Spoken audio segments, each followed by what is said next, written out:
We gotta open this sacred chapter.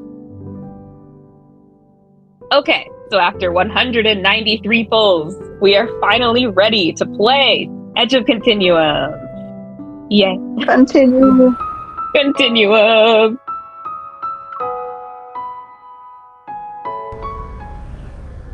Ooh, it's on fire. Fire.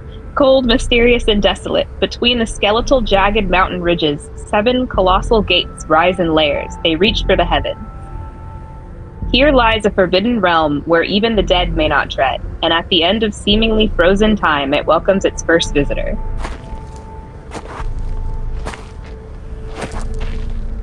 Ooh, look at his blindfold. You are a supreme deity, the embodiment of annihilation and divine punishment.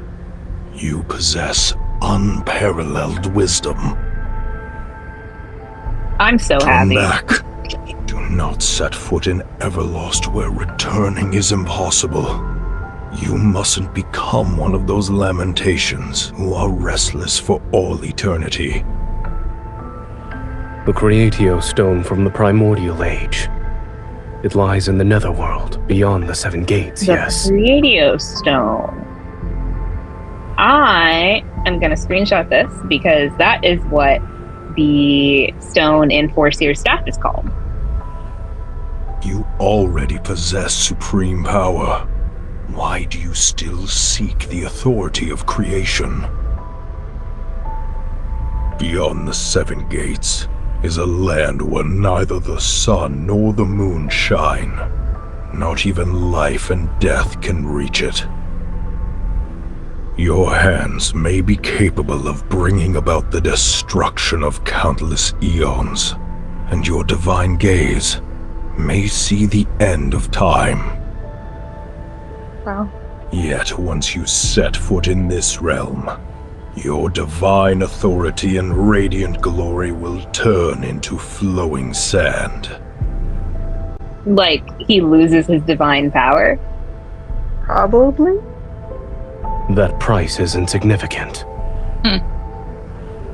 What? Who was even question mark?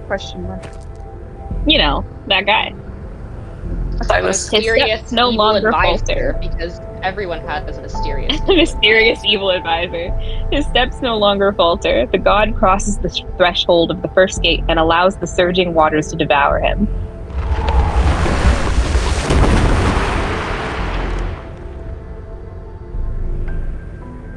In boundless chaos, time and space whirl and surge. Only an amber-like world remains, nestled within the barely perceptible crevices of the void. The crevices of the void. Crevices of the void. Reading these sentences is sometimes just a treat. O goddess of Niava, she is the most brilliant aurora beneath the heavens. We shall sing of her divine name that never fades. Oh, okay. Limping poet. Bricks glazed in dark blue form magnificent, beautiful city gates. They welcome countless worshippers who are here to pray and make offerings to the goddess. The poet plucks the lyre and sings. Accompanied by music, offerings flow like an endless stream into the tall, magnificent divine tower. Bricks of mud form her body.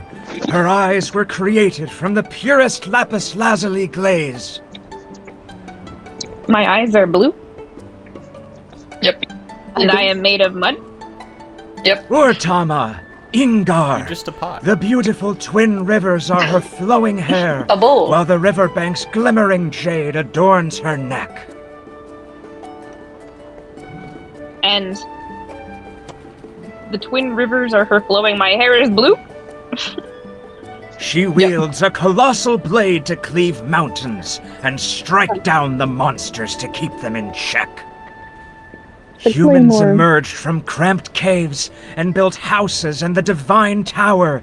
Oh They my lived God. under radiant sunshine. This guy is just talking up a storm. The earth trembles violently as ominous black mist emerges on the horizon.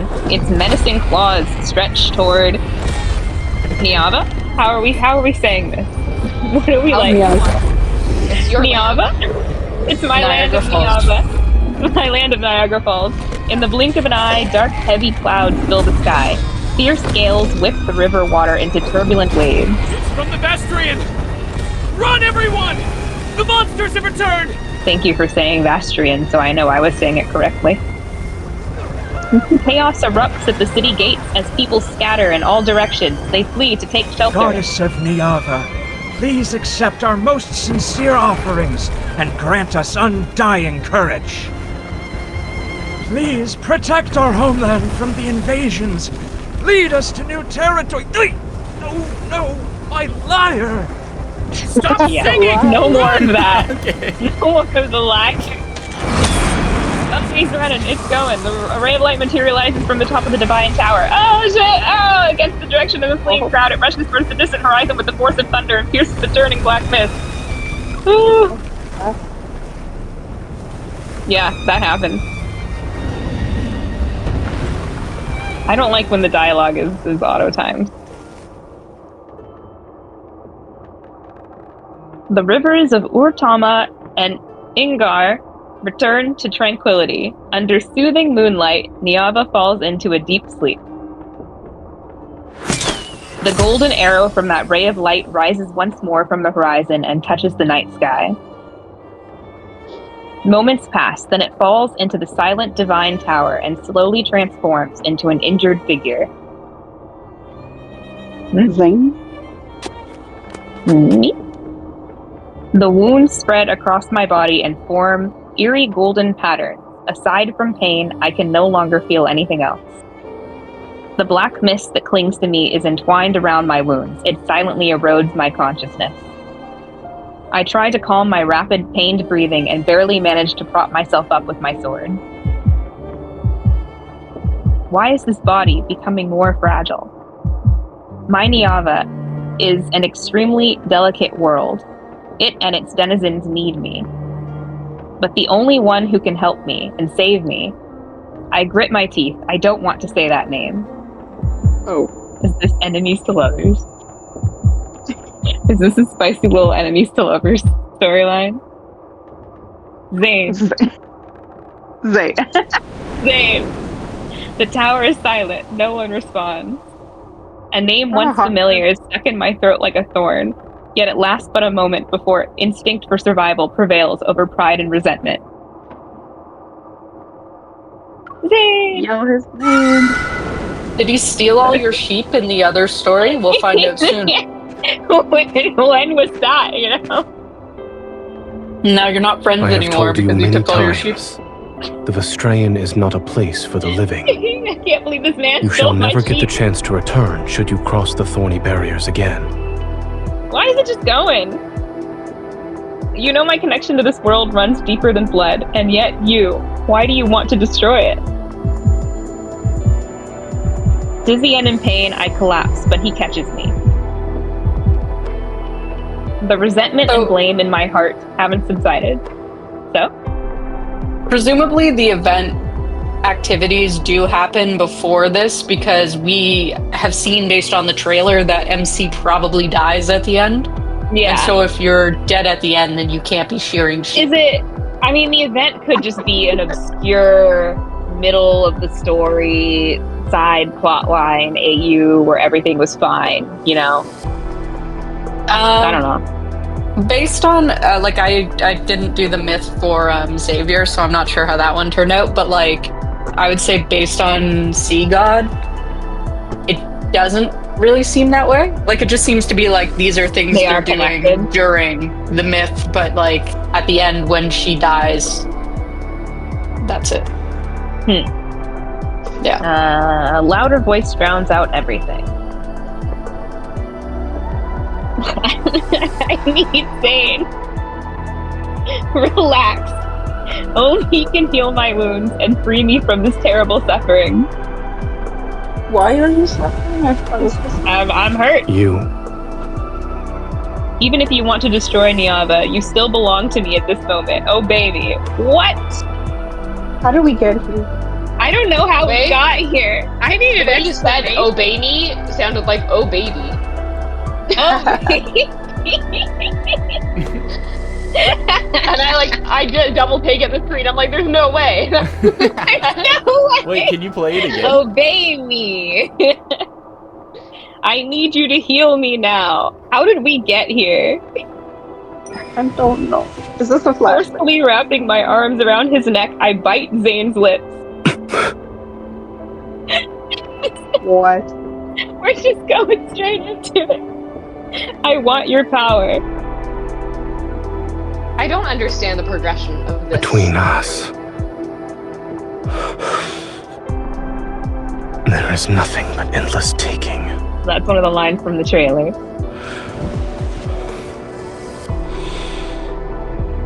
Behave. Cute. You're not gonna save that voice line?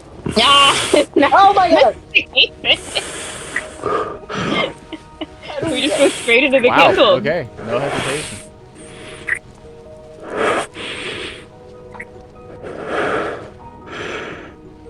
Reminder that this is 12 plus. This is a 12 plus moment. Hello, we are streaming this 12 plus game. Our stream is 12 plus. Your injuries. This is your assistance Well, I don't know if our against me. stream is 12 plus, but the game is 12 plus for sure. Demand power. You almost missed that quick time event. To seek help from the Oh, gods. that would be fun to You fail. should let the gods hear your supplications. I am a goddess. Understood. Feel this, and remember what I'm giving you. Wow. The ritual begins. The ritual begins for his power. What do you need his power for again? I don't know. I'm injured. I need his power. His power keeps flowing. I'm really His power injured. Little keeps paper flowing. cut right here. I need the power. Focus. Why is his eyeball so close? But you're gonna poke him in the eye, so I don't I'm know. gonna poke him right in his face.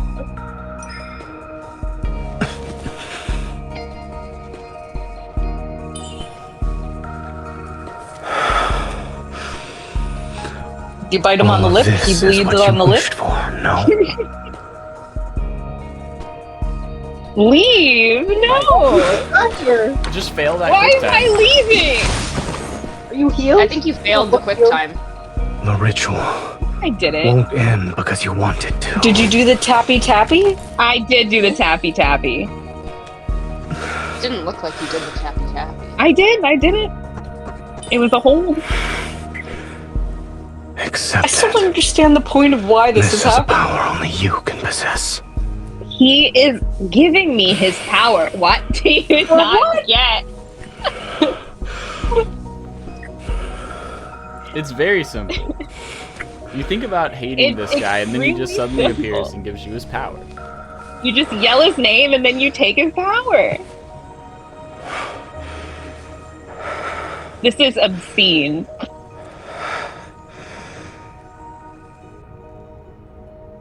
Wild.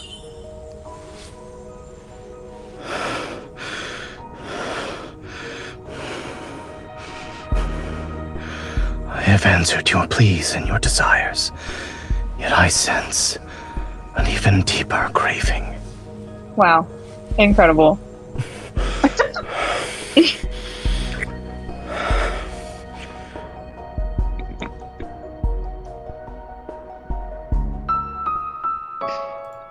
So they just keep going, off screen. Yeah. That was But why part did one. that happen? That was she needed his power. I don't understand what you think is so complicated. Now let's go to part two.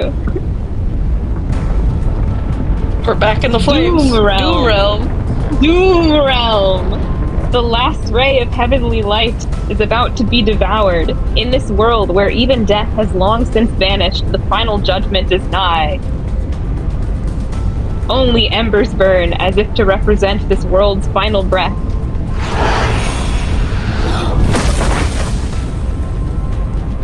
You can look at The him. natural order of fate is no more. Stop clinging to what remains. The longbow is taut like a crescent moon. Light converges onto the bowstring and transforms into arrows of molten gold. Heaven and earth sense imminent destruction. The air is filled with shrieks and wails. Annihilation balances the cosmic order. What shouldn't exist ought to crumble in Oblivion's hands. So, is he just the Death Star? Is that what's happening right now? I think he's secretly what starring Zayne this Smith man. is about. The arrows released from the bowstring transform into several streams of golden light. Earth-shattering power is unleashed. A triangular spire materializes in the void. Trapped within is a golden Ienzu. Its beak and feathers razor sharp. It can barely cling to life. What is a golden Ienzu? I'll Google that later. In Dragon Ball Z, apparently. Oh, the golden Ienzu from Dragon Ball Z. No, sorry, that's Senzu. I typoed.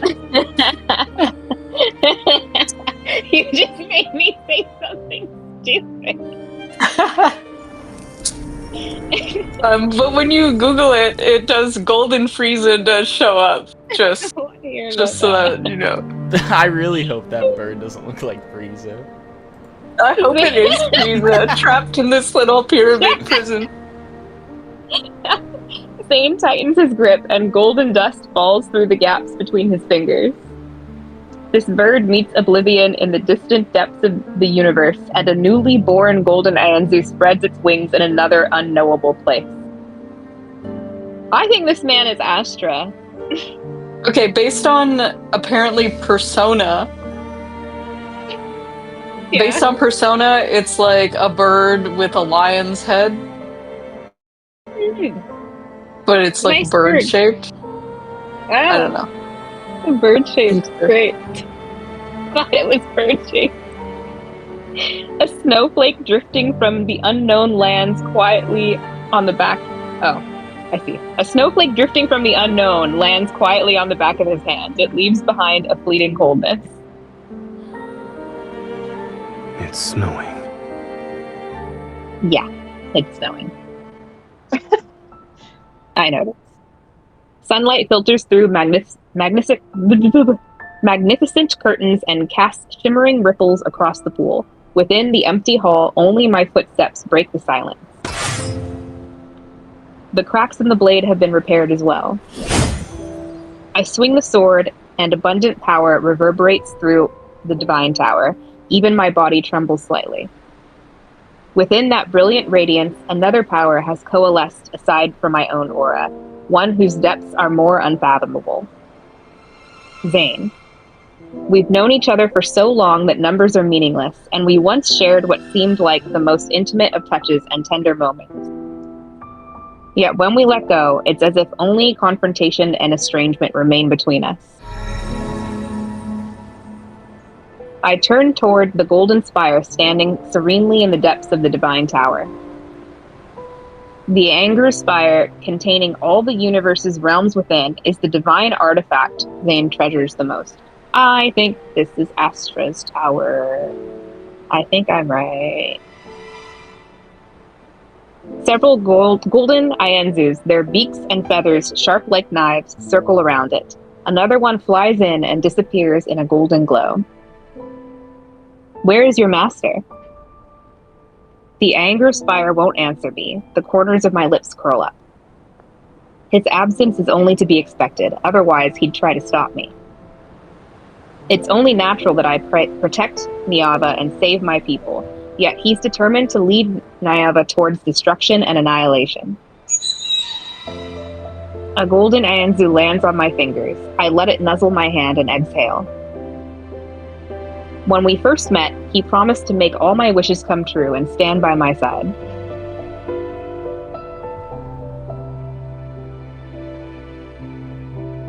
Long before the first grain of sand appeared in the Hyart Desert, before the first raindrop fell into Urtama's riverbed, my feet had already touched Niava's chaos and dust. All grew under my gaze and touch, and people learned to survive by following my divine edicts. I guided them to build their homes, and I severed every monster's head for them. They devoted everything they had to worship me and used the most noble word in their hearts to address me as goddess.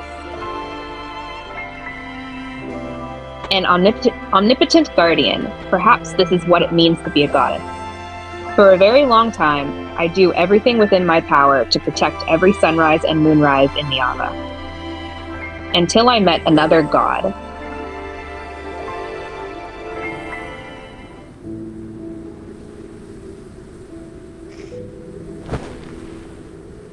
The Have eternal you thought it weave is over? so nice. It's beautiful. I jumped down from a boulder. The god, whose name was Zayne, withdrew the anger's fire. His expression was colder and harder than stone.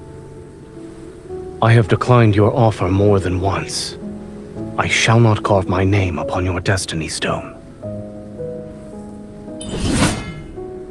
I let out a derisive snort and draw my sword in an attempt to strike, but the blade's light had vanished without a trace before it could even reach him. See, with your immense strength, you can be a guardian of Niava. I can tell you don't belong here. Yes, you're like a sun that belongs to another world. If you don't carve your name upon the Destiny Stone, you'll disappear like sand. Once my name is carved into it, the trajectory of our fates will be inseparable. Are you desperate to forge an important covenant with a man whose name you only know? She's like, I just saw you. Will you marry me? Carve your name onto my Destiny Stone. Just stay here. Why not? I told you my name too, did I not? You're willing to go to such lengths to make me stay. All for the sake of protecting these mortals? His intense gaze fell on me. For some reason, there seemed to be a trace of anger. I wonder why. You just said, I want to marry you to protect these little human things. Yeah. Correct. Don't you think humans are fascinating creatures? Despite having lifespans as fleeting as shooting stars, they create so many wonderful things and have astounding ideas. I almost forgot. You've always been like this. You never change. He turned, walked away, and left behind what did he leave behind? A cold warning. Wing me. His hair is so sparkly. It's so sparkly. Of course, I had no intention of listening to him. In this land, people passionately pursue what they desire. All of Niava belongs to me, and Zayne will be no exception. Wow. Wow. I like He's that they're standing- capitalizing the him, like Yeah, because he's a like god. capital G God. Yeah, they did that for Raph too. He gets capital H him. He's standing in the same realm as I am, after all. She's just like, yeah, I own you. But before I could catch up to him, an unexpected battle left my body severely damaged like never before. It was also then that I realized my body would deteriorate because I fought. There would be a day when I perished. And Zayne was actually the only god who could provide me succor. Succor! Have you never seen that word before? I have, but, you know, it's just a word that in this context is funnier. The season threads are woven by your hand. The scales of creation rest within your wisdom's palm. The scales of creation rest within your wisdom's palm? I leaned back on the rattan bed and stared at the distant firelight and crowds while humming along to the hymns that drifted over intermittently.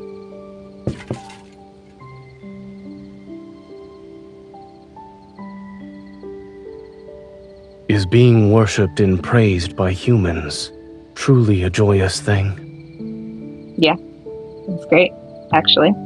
Being praised, yes, the songs they're writing continue to improve. I shifted to the side so that there was room on the bed, then I pulled Zayne down to sit. He still maintained that cold, indifferent demeanor. He brushed aside the sheer fabric draped over my shoulders. You're willing to risk your life in endless combat just for insignificant praises. Yeah. Zayne, are you saying this because you don't like my people, or are you concerned about me? Neither. Why are you here? He scooped up water from the jar to wash my skin that had recently healed. Then why did you rush into that black mist to rescue me? Your questions seem endless. Which means you'll have to get used to it. Although I was concerned about the black mist that appeared, I decided to focus my efforts on convincing Zayne to stay. He possessed power that even I could not match, and he could heal my body. I couldn't let him slip away. Shouldn't you reconsider my offer? We're more than strangers who know each other's names now. I gave him a meaningful look. When he had healed me, I had been somewhat unconscious. We just saw how he heals people. However, I remembered more than he thought. She was just a little bit unconscious while that happened the first time. I mean, I guess if that's how he has to heal people, and like you're about to die. I don't need you to care for me. Wow. I grabbed his hand and sat on his lap. According to Niaba's laws, you belong to me. You have no right to refuse. Do I look like someone who follows those so-called laws? Wow, he's a bad boy. He doesn't follow the law. He doesn't follow the law of me owning him. I smiled and kissed his eyelid. You can push me away. You don't know anything, yet you dare to open your mouth. Although he remained calm, his gaze was reminiscent of a deep pool where dark torrents surged beneath the surface to warn me. Let's assume the final outcome of us being together is eternal separation, or even obliteration. Would you still accept it? Yeah. You and I haven't even experienced a beginning. Why are you already thinking about our ending? Being afraid of a future that has yet to occur is a waste of time and betrays our true feelings. She is a horrible pickup artist. Then enlighten me. I'll lend an ear to your desires. Why is this working on him?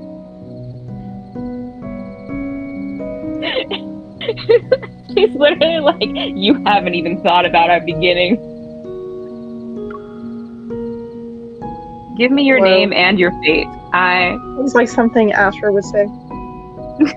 It does sound like something Astra would say. I recalled the vows people typically said when proposing and hastily picked one.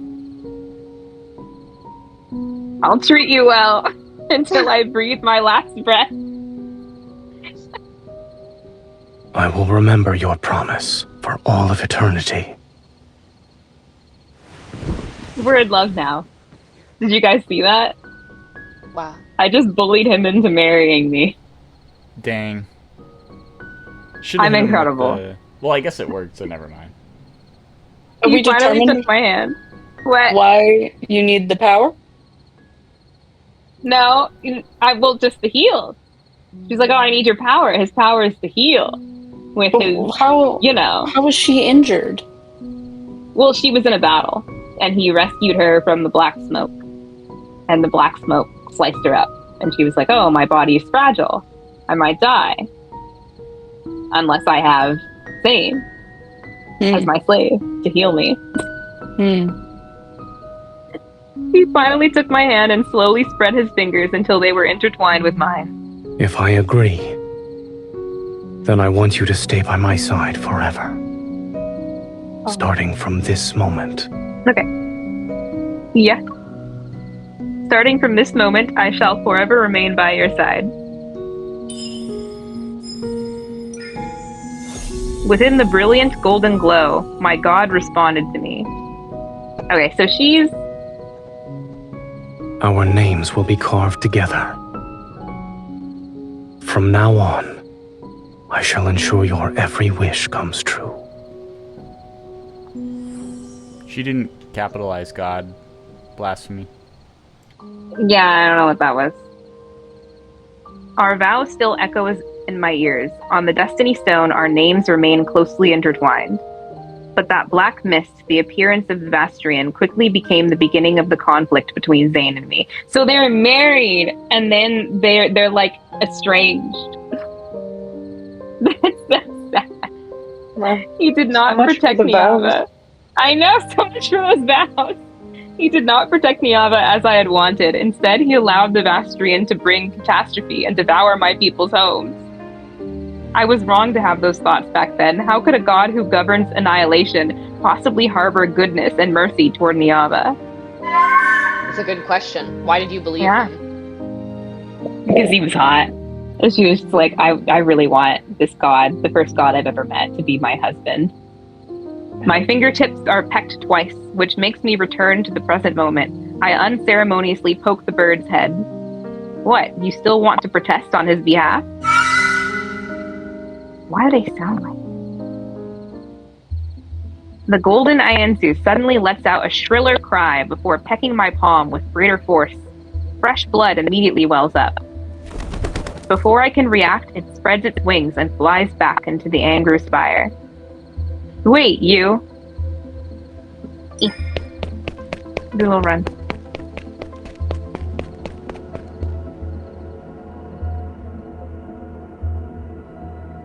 In this empty, ethereal space, golden light flows like a river. It constantly shifts into intricate patterns. I'm inside the spire. Wow. That bird! My instincts make me immediately chase after it, yet when I finally see it, I watch as it plummets into the void and fierce flames erupt where it falls. The bird is reduced to ash and smoke. Okay, this is messed up. A sudden sharp pain shoots through my heart, and I clutch my chest. Something strange appears on my palm. I open my hand and see the bloody marks left by the golden Aensu's beak. They dry and solidify into a crack across my palm. Oh. Whoa. Part 3. I soon understood what that strange line meant. The golden thread entwined in my hair suddenly snaps, and the broken jade cuts off a strand of hair. I hear a silent lament from Urtama. Niava's rivers, Urtama and Ingar, are akin to the two most vital arteries in a heart. But now that one river has stopped flowing, the body called Niava is about to lose life's luster. I must save Urtama. As always, the sun rises. It shines on everyone's faces and on the river water that lies as still as a mirror. What are we supposed to do if the river stops flowing and dries up? Don't worry. Our goddess will protect us. Urtama will not dry up. We should hurry to the divine tower and offer sacrifices. Only then can we ask the goddess to bestow her divine guidance. Sacrifices? I don't need any of that. Walking along the riverbank, I can hear people discussing Urtama's strange condition. Maybe the goddess deliberately stopped the water to prevent the wheat fields on both riverbanks from being flooded again? Indeed. If this is planned by the goddess, then we should follow suit. It's time to compose new hymns. We must sing and abide by the actions of our goddess. No, don't thank me for this. The worry lingers on human faces for only a moment. They soon hum new melodies and continue on with their daily lives.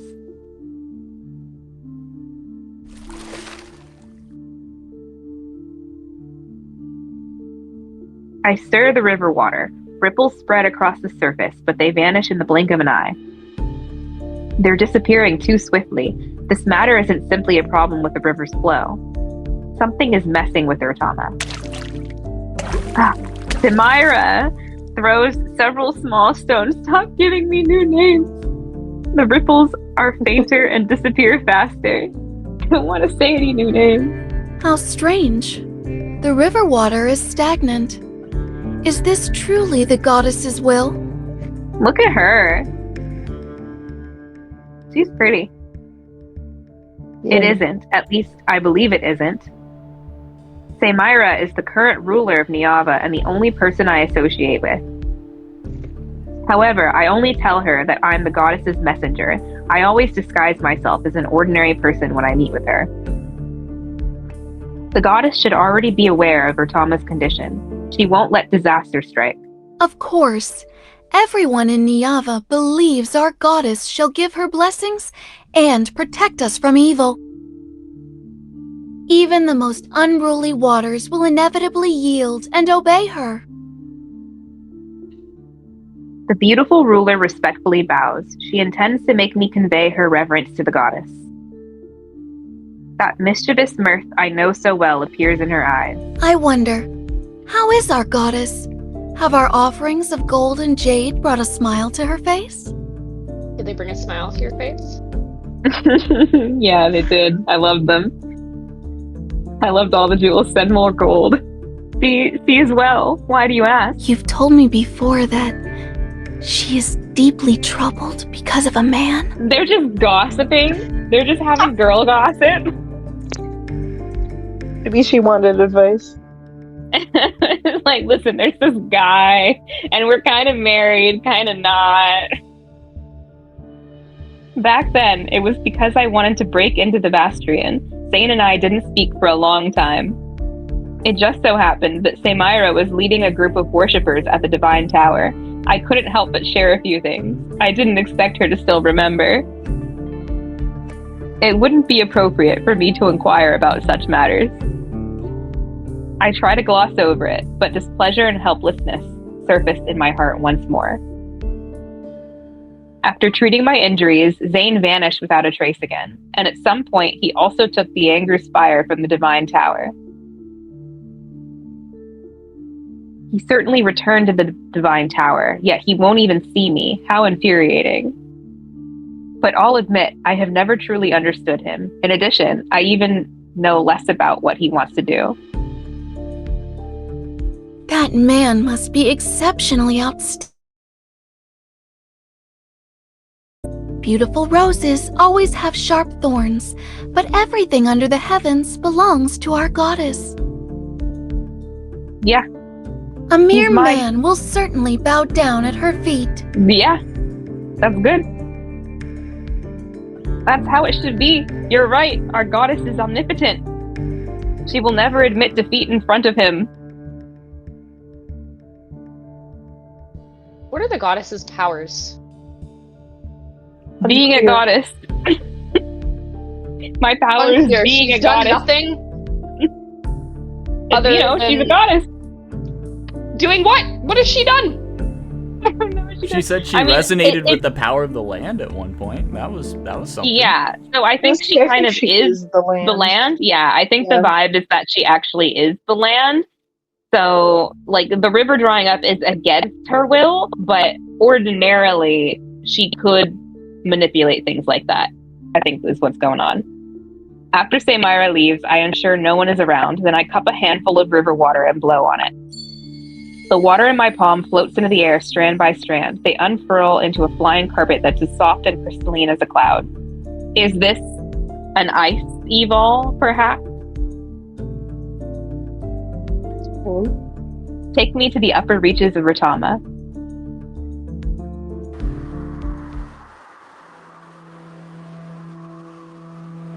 Headwaters, Vertama River. Mist spreads as the night deepens, and a subtle presence in the wind becomes increasingly pronounced.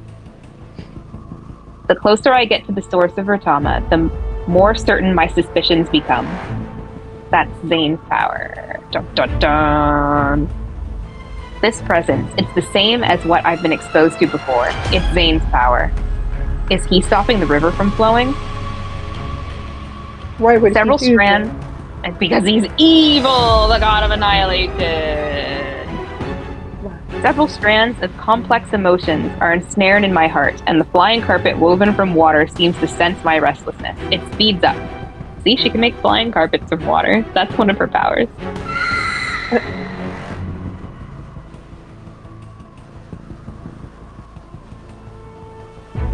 Suddenly, the river's surface, shrouded in mist, is slashed by golden blades as several golden Ayanzus soar. Golden Ianzus, Zayne is here. They fly without delay as if something urgent is driving them forward. Seeing that I had caught up, the Golden Ianzus cry out as they change direction. Oh, okay. I don't get to read the rest of that. They quickly head towards the river source. As if passing through an invisible barrier, violent winds materialize around me. They stir the water to create towering waves. At the end of the river's source, a monster covered entirely in crystals is entrenched. Strange, chaotic streams of light swirl around its body. Its mountain-like physique is blocking the water's flow. No wonder the river is stagnant. It's hideous and unlike the ones in the Vastrian. The god who had been pursuing it wields his bow as he floats in midair. The mist is stirred and swirls around his body. What? He's at a rave. Look at him. The lights are flashing. Rose is right. Really intense rave And play music. some boots and cats. Do that. No, I'm not gonna do it. Somebody else can do it. Under dim moonlight, Zayne's expression is cold and ruthless. His golden arrows are aimed at the injured, roaring monster standing in the water. I can't unsee the rave now. It's really about it. This is where you shall perish. Struggling is a futile endeavor. Dance battle. The severely wounded monster attacks frantically. Okay. You shouldn't have come to... I quickly leap into the air while the flying carpet gets smashed into the water. this place. Leave. Zayne keeps his gaze fixed on what's ahead. One hand holds his bow while the other traces golden runes in the air. He intends to teleport me away. That's rude. I can be anywhere. All of Niaba belongs to me. I can be anywhere in this world if I so wish. Over here. Don't give it another opening. I grab my sword and fly to Zayne's side. The monster pivots and charges toward us. Perfect, let's see how sharp my repaired sword is. Zayne raises his hand and summons the Anger Spire. Brilliant light spills out from the golden divine artifact. A burning mark is etched onto the monster's body. Aim for its weak spot. I see it. Brother. This is making me appreciate that in Sea God, I just have to say the Tome of the Sea God about 100 times. I have to say so many words. You see how much I have to say. My vision is consumed by refulgent light. You would just be saying the Tome of the Sea God, and I have to say refulgent light. Spike would write. Yeah. This is literally... This would be my vision is consumed by the Tome of the Sea God, as the power of the Tome of the Sea God imbues my blade with the energy of the Tome of the Sea God. That would be so nice. I want to be there. I want to live that life. Oh, my vision is Tome of the Sea. By the Tome of the Sea God, as the power of resonance imbues my Tome of the Sea God with tremendous energy. I swing my Tome of the Sea God. Exactly. This is not rough. Let's just get back to the rest. Zayne's fingertips on the bowstring blade with... Bowstring blaze with spectacular radiance. The longbow is drawn, its appearance akin to a perfect full moon under tremendous force. I like how his bow keeps being moon-shaped. I like that. Let's make this quick. He's so gorgeous. He's so perfect. I'm gonna archery him. Golden arrows carrying apocalyptic power pierce the monster's body. At the same time, my sword strikes where the mark guides me. That should finish it. Something's not right. Home of the Sea God. Violent tremors accompanied by agonized roars shake the land as the riverbed and area under the monster crumble. The dying beast bursts forth with terrifying energy, as if it's trying to devour the space around it. Go. Several golden runes quickly become entwined around my body. They're entwined. They're about to push me toward a distant place. Hold on tight. Let me hold. Oops. By some uncanny impulse, I do something. I tightly hold on to his hand. Our surroundings disappear like rushing river water during our rapid descent. Before my consciousness is devoured by boundless darkness, I only remember that trace of warmth I'm clutching tightly with my fingers. I refuse to let it go.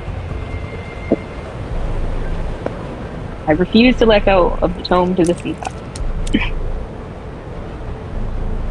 Bone-chilling coldness washes over me again and again. I curl up. We're in space? In the cracks between the universe and time itself, golden eternity's gaze lands on me. I don't like how they just gasp when they say your name. I like that. Nothing at all. Question mark is in so many myths. I know who it is. Who else could it be?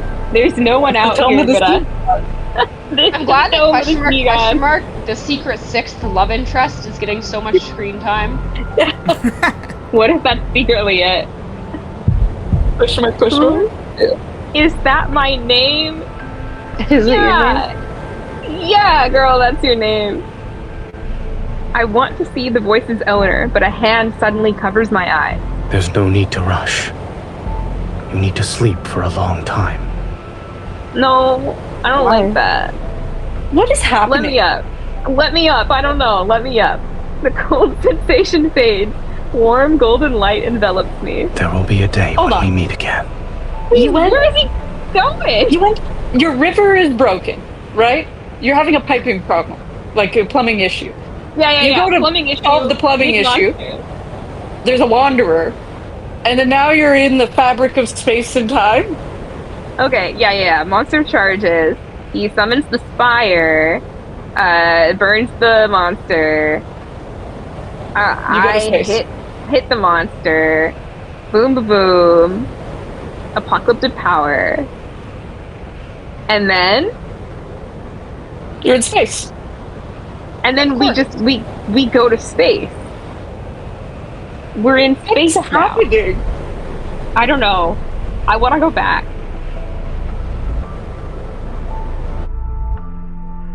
That's it. Do we do one more part? I think we have time for one more. Okay, one more. Let's see if they tell us what you're doing in space, because so far I'm furious with this storyline. Let me sip some water first. That's a lot of big words. If you don't want to say whatever word they have, just replace it with Tome of the Sea God. I don't want to say refulgent light anymore. I don't want any more names. I'm gonna say Tome of the Sea God.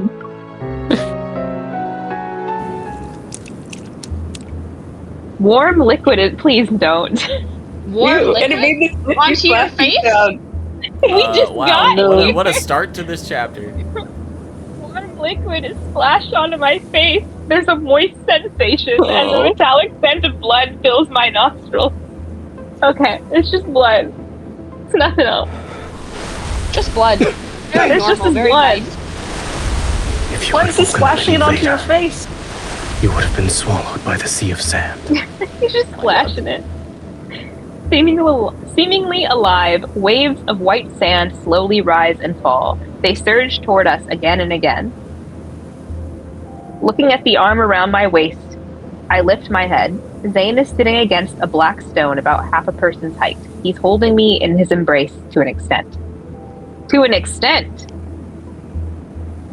A golden barrier envelops us to keep the endless waves at bay. So we're in the sand sea. We went to space, and now we're in the sand sea with no explanation. You're in Abyss Walker's Mist now. Enjoy. Sand sea, no! Where are we? Inside that monster's stomach? Worse, I'm afraid. This place is inside its protocore. What? What's a protocore? That's not the question. You can think of it as its heart. That's the question. That shouldn't be the question. What? You don't even know what a protocore is? You can go into the protocore. You can think of it as its heart. If this heart devours us and absorbs enough power, that monster will resurrect itself. So basically, a stomach. We can't let it do as it pleases. Does it? This has a very weird implication, though. Yeah. For protocores in the rest of the story. I think protocores do come from wanderers, right? And like the protocores are their hearts. And we also know from main story that people can become wanderers who therefore have protocores as hearts. MC also has a protocore for a heart. But why is there a the beat wanderer. inside of your heart that is the protocore? I don't know. It's just Pi finally exacting Hold on. its revenge. Does this so does this mean that like Silas could be like out here like Obito camuing people into his eyeball, sucking them into his little desert in his eyeball? That's how he that's how he eats souls. Yeah, he puts them in his little eyeball. And inside of his eyeball is a sea of sand. Yeah, just like this, a sea of sand. It's a bag of holding, basically. No, this just comes back to everything really is Naruto in the end. That is really There's interesting. only Naruto. Naruto is the only piece of media that exists. But like, or everything. The idea of like, we know the protocore asks for things and then they go into the protocore, I guess, and then he absorbs the energy, like what's happening to them right here. So a more powerful protocore is one that has devoured a lot of like essence of things and people. Is that how that works? Unclear. Because like MC hasn't sucked anybody into her protocore heart that we are aware of. Does attach protocores to herself, and she is an aether core, right? So is she absorbing the power of souls because protocores are the hearts of monsters? Is she absorbing their soul essence? So and could now she do that we're morphing into Full Metal Alchemist, where we're building the Philosopher's Stone. Yeah, because the concern, right, is that in the main story, the MC is an abomination, and like she is consuming this world. She is the reason that wanderers are on this planet, and the reason this planet will end because of the Aether Core. So it like she's like a black hole, basically. So this is they like really should baby just black. take out MC.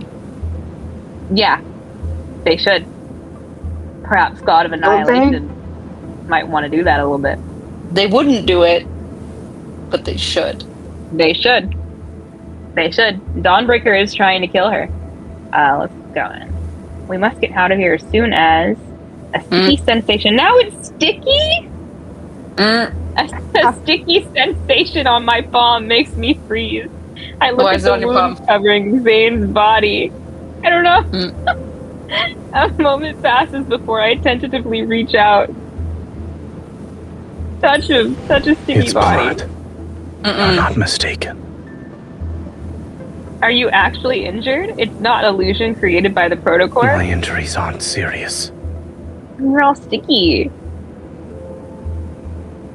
But his blood continues to fall, and the golden barrier starts to waver.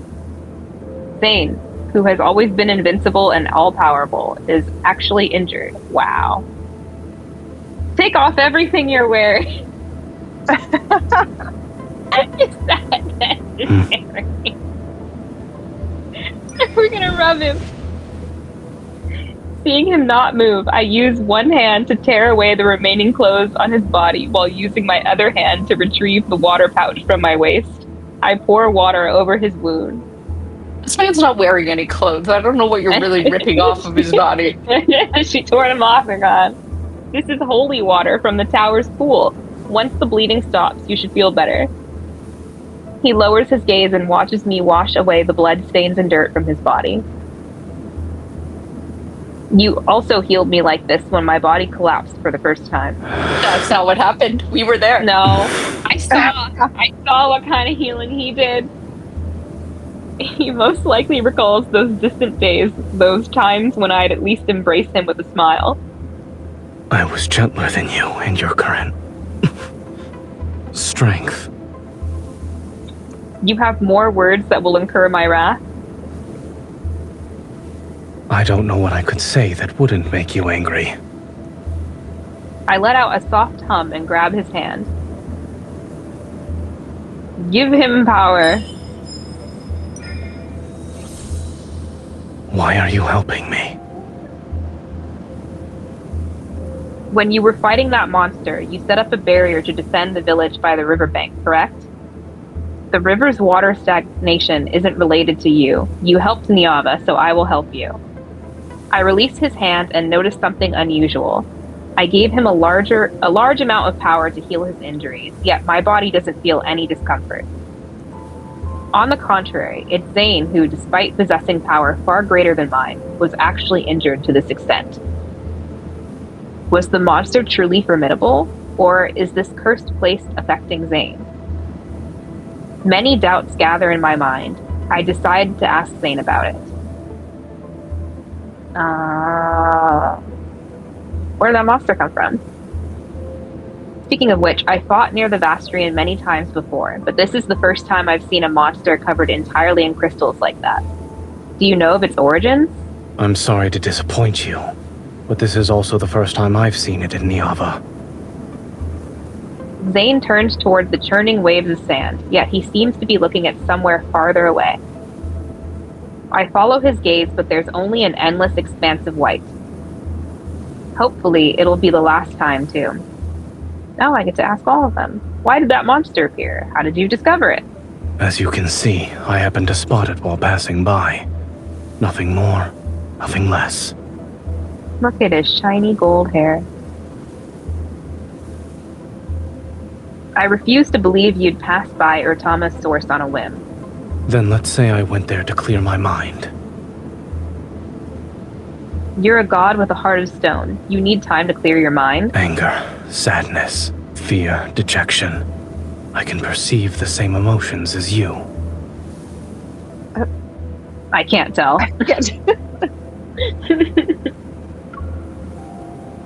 Don't you think this place is very peculiar? My body, which constantly needs to be healed, is unharmed, but here you are, covered in wounds. I suppose this place likes you more, so it wants to devour you more. That depends on whether or not it has the ability to do so. Zayne traces another rune in the air, and the barrier immediately becomes wider and more expansive. It envelops a larger part of the desert. I need to recover my strength. Don't leave until then. I feel like the more time we spend with Zayne, the more I feel like he's dressed like he's going to Coachella. Because like he's wearing like exactly what like a Coachella outfit is. He's got tinsel in his hair, like it's glittery. This is. You want me to send you a video of him dancing, and you can cut him out and put him Coachella? Yeah. Yes. And he's got his rave lights on and stuff. Like he's getting ready, and the more time we spend with him, the more I'm just like, this man is ready for Coachella.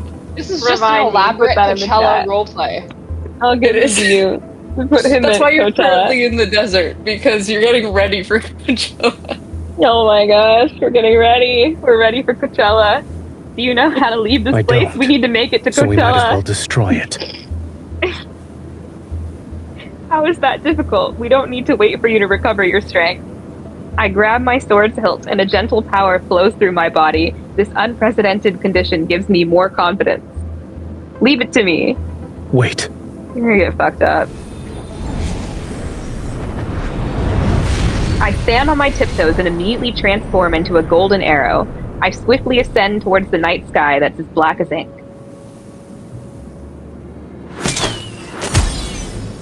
Zayne watches the golden arrow fall like a meteor.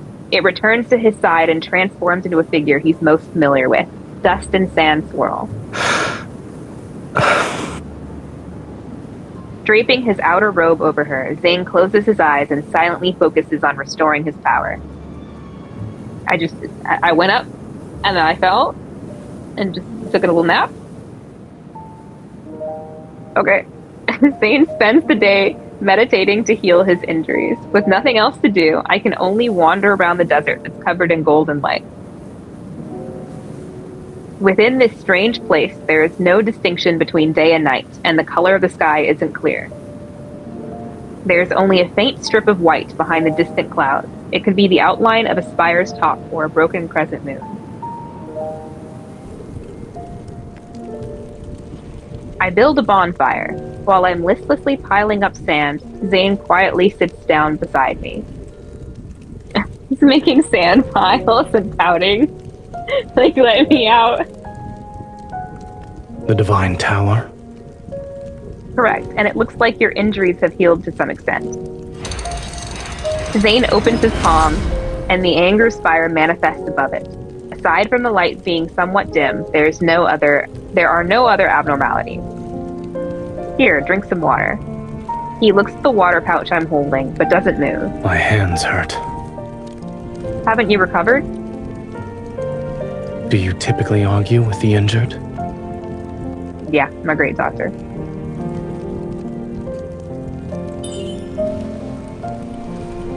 Resigned, I help him drink the water. Then I recall my harvest from the desert and pull out a few orange carrots. Oh no, he doesn't like carrots. I could only find these. There's nothing else that's edible. Eating something might help you recover faster. He's gonna spit that out. That won't be necessary. He would spit out the only food in the desert? He would. He doesn't eat carrots. He would spit it out. I already tasted them for you. They're not bad, and they're crisp. I'm leaving. This is so dramatic. He won't eat carrots. He quickly returns to the black stone side, sits down again, and dawns on that dignified, serene appearance. He's too serene to eat carrots. You can't make him. I'm left alone with the carrots. I watch his figure and inexplicably sense a hint of spleen and defeat. He's trying to vie for a drama queen title here. Like, this is like, so dramatic over carrot. He's really very childish about carrots. I would rather die than eat these carrots. I think you'll get there in the main story. She tricks Dawnbreaker into drinking carrot juice, and the look he gives her is like a wounded toddler. He's so upset. 2 days this is later, why he has bad eyesight. No, it's important. It's important to the story. He has terrible eyesight. No. 2 days later, I lose interest in sand art. Once I build an entire city-state out of sand, I soon find a stone slab. There is no sunrise or moonset here. Keeping track of time is meaningless.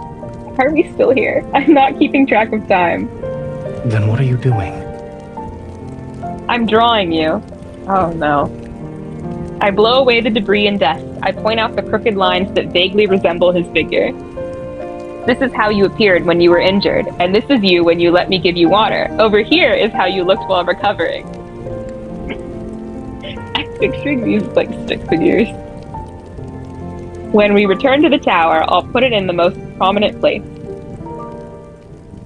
You'll remember such disheveled moments whenever you see it. Childish. Let me show you something that's not childish then. Using my memory, I carefully draw symbols in the sand before me. Several rocks here had these. It was almost like someone carved them. Assuming they're text, these symbols don't belong to the Neavan language. Can you read them? This space doesn't truly exist. It's simply a shadow cast from somewhere else. These symbols might be from the past, or perhaps they exist in a more distant future. It's English. What does it say? In either case, they're of no use to us. Are you saying that everything we're seeing and touching is an illusion? No. You can actually die here. How do we leave? Let me out. Do we have to, get over our relationship issues before we can leave? A few days later, it starts to rain in the desert. I don't like the rain. It represents rust, shapeless mud, and sometimes overflowing rivers, but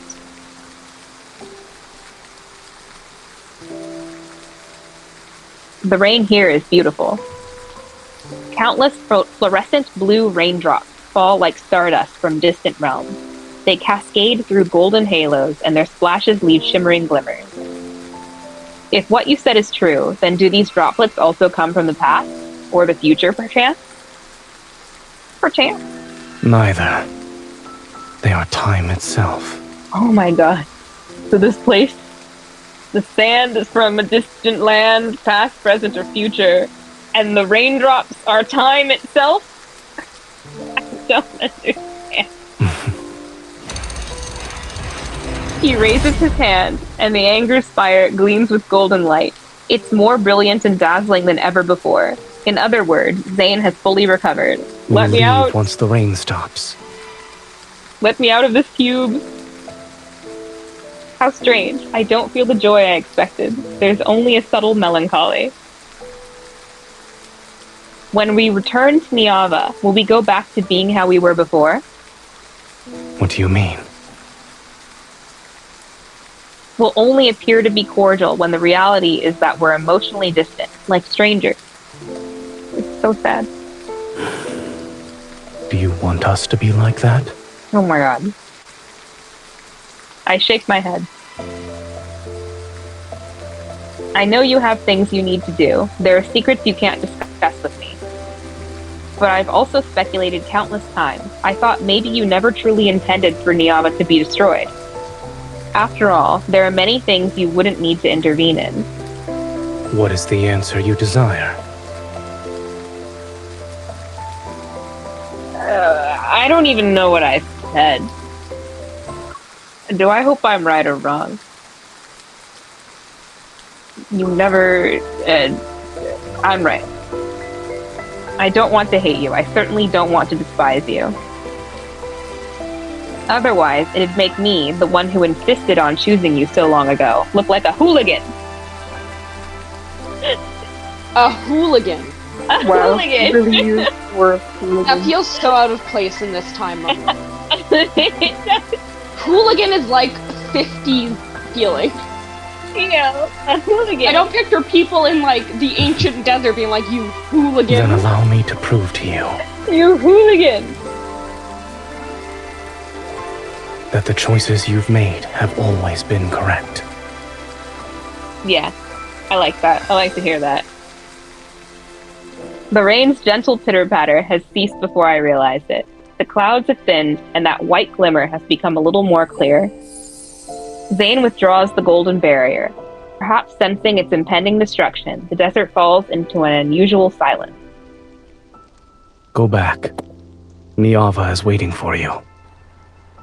Once the last word leaves his mouth, a tiny cold droplet suddenly falls into his palm. What's that? It's snow. What's snow? I've never seen it before. Oh? Your Niava doesn't have snow. After the first one falls, a multitude of those cold white flower-like specks drift down. My attention shifts to this curious phenomenon as I catch the cold descenders and note their appearance. All of them look different. Every snowflake is unique. Wow.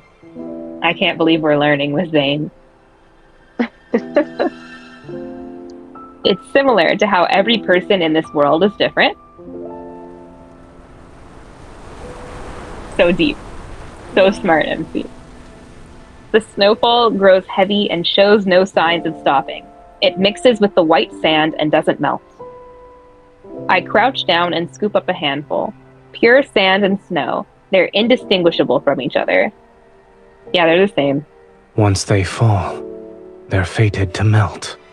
Everything in existence cannot escape decay and annihilation. So dramatic. This is so drama. He holds my palm, and the cold wind immediately blows away the sand and snow from my hand. It's ruining it. But destruction is the only force that can bring about new life, yes? I catch a falling icy droplet again. Like Niava's denizens, the weeping that accompanies death resounds as a new life cries for the first time. It's time to go. You're going. The anger spire rises from his hand. Its massive body. So you get to say the tome of the sea god, and I have to say the anger spire. It's a massive body settling onto the snow-white sand and manifesting a brilliant golden magic circle. I don't know what's happening in this myth. Me neither. What are we doing? We're resonating. As soon as I reach out, Zayne tightly grasps my hand. The warmth he transfers dispels the cold from my fingertips. When I step into the anger spire's magic circle with him, I look back at the heavy snow that's gradually covering everything behind us. This snow is unworthy of your affection. What? The violent tremors and blinding white light make it seem as if the world is collapsing. Then I'm pulled into an embrace that's as cold as snow. Wow. Okay, let's go. Chapter 5.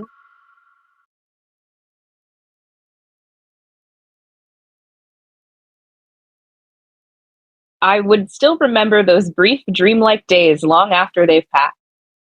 In my memories are the silver... Oh my gosh, these sentences are killing me. I have to get back into this. In my memories are the silvery sea of sand, the luminous blue rain, the swirling snow, and the warmth from Zayne's palms and embrace. Urtama begins to flow again. People gather beneath the divine tower to thank the goddess for once again granting them shelter and hope.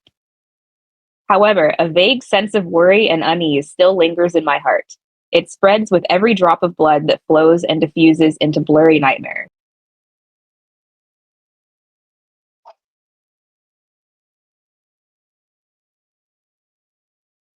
Are you awake? Here he is. Yes. A ray of morning light shines into the divine tower. It draws a sharp line of light and shadows across the smooth tiles.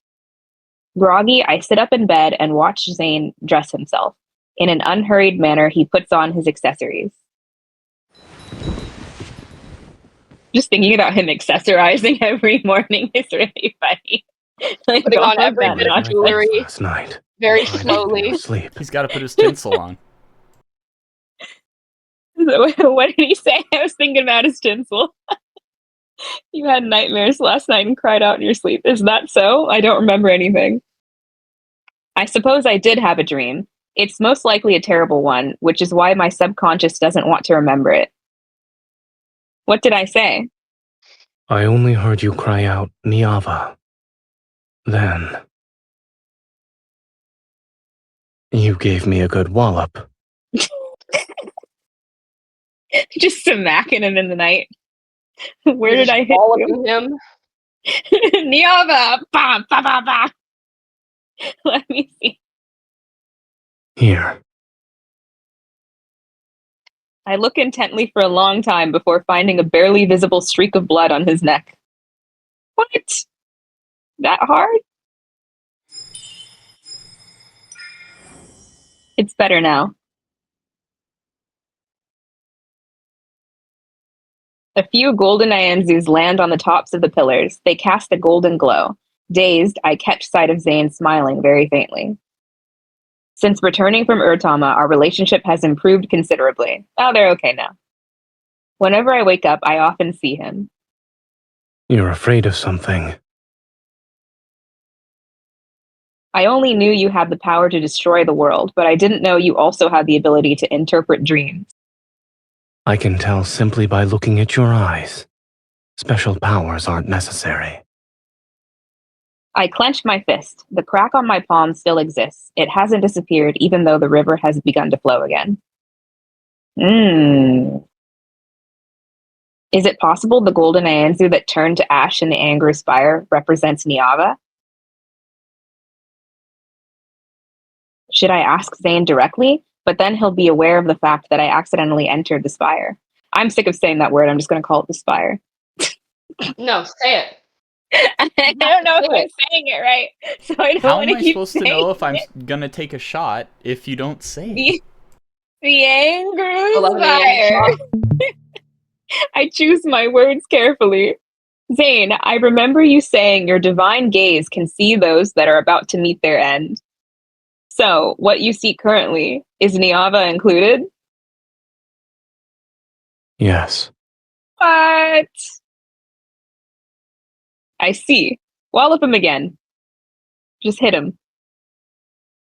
I nod. For a moment, I can't think of anything else to say, so I can only respond with silence. I thought you'd be furious. Yeah, I am. I am the goddess who protects Niava. If I lose my composure, then Niava's future will fall further into a pit of hopelessness. Besides, didn't you say that you wouldn't let Niava be destroyed? Can I assume that... I smile and place both my hands on Zayne's shoulders. The end, you see, isn't necessarily set in stone. I'll have to be more careful with my words when you're around. But you also understand that without an end, nothing new can arise. This is the unshakable law that governs all realms. Do not even attempt to touch fate's forbidden territory. Such as the Bastrian? I sigh. My relationship with Zayne has improved so much as of late. I don't want to get into another argument with him again. I understand. I won't take any risks. I give him a hug before jumping down from the bed, just as I'm about to head out. Where are we going? My belt gets caught and I turn around. I haven't decided yet. Maybe I'll walk around and think about how to save Niava. Come with me then. He pauses. His fingers that rest on my waist falter before tightening his grip. He clears his throat. I'm not going to fix when I make a mistake anymore. There's a gift I want to give to you. A gift? A gift for me? Is it perhaps not destroying my beautiful nation? Zayne leads me through the city's alleys. On the streets and by the riverbanks, there are busy, ecstatic humans everywhere. Zayne covers his eyes and I wear a veil. At this moment, we're simply two lovers walking hand in hand amongst the crowd. With a blindfold? That's normal? Perfectly normal. Why wouldn't it be? What is this gift? This is the third time you've asked this question. I want to know. I want to know what it is. I'm doing my best to restrain myself for the third time. Curiosity about the gift overshadows the slight unease in my heart. Yet what I'm more interested in is... Giving gifts isn't something you do. Where did you learn this from? Many humans do this. It's not hard to learn. While speaking, he walks to a wooden stall and lifts the grass cloth curtain that provides shade. Is Sagria here? High Priest? It's been a long time since I've seen you. An elderly woman walks out of the wooden stall with trembling steps, and once she sees Zayne, her wrinkles are filled with happiness. Her wrinkles are filled with happiness. Her wrinkles. Weird way to put that.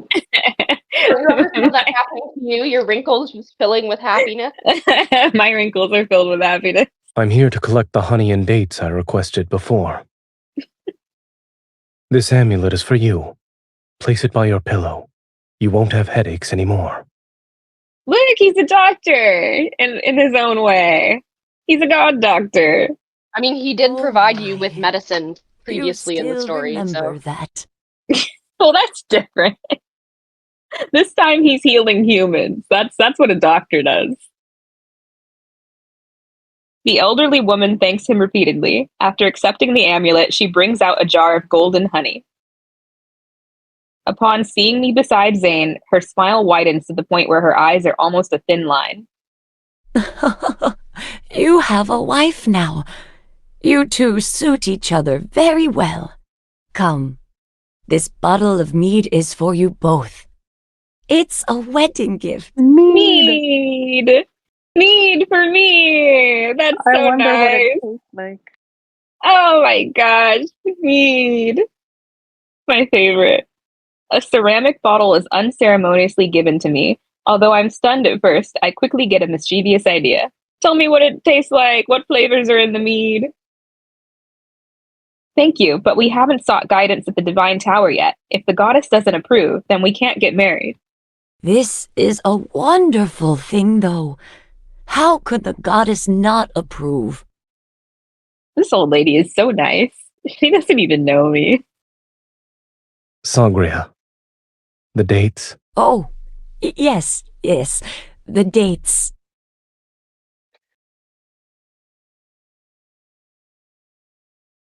After bidding farewell to Sagria, Zayne carries the heavy dates and honey. He also takes the mead from my arms.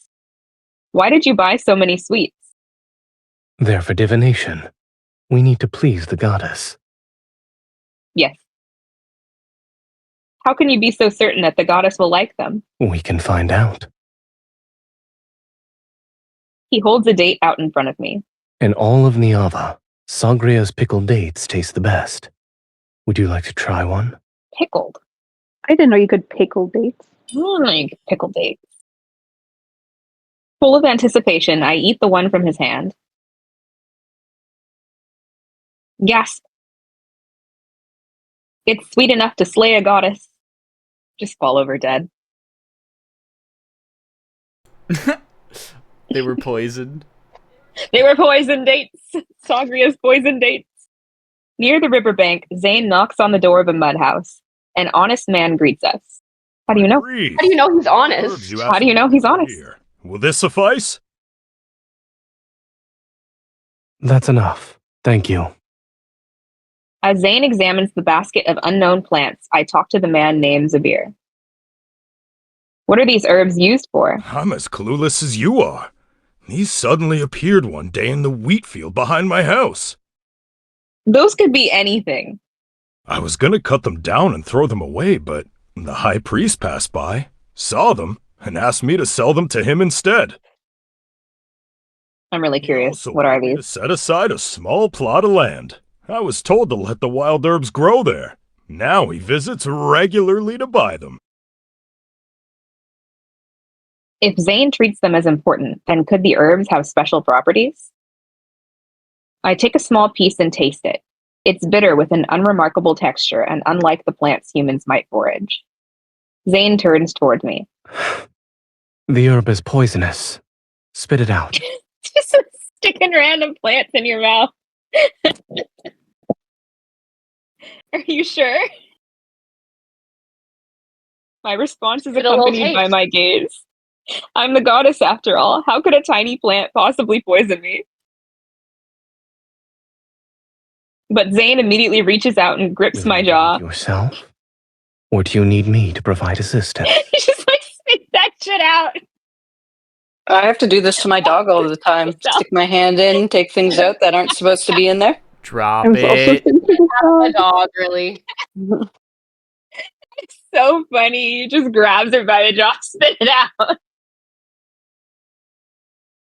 Under Zayne's intimidating gaze, I can only spit out the herb and swallow almost a pot's worth of water to detoxify.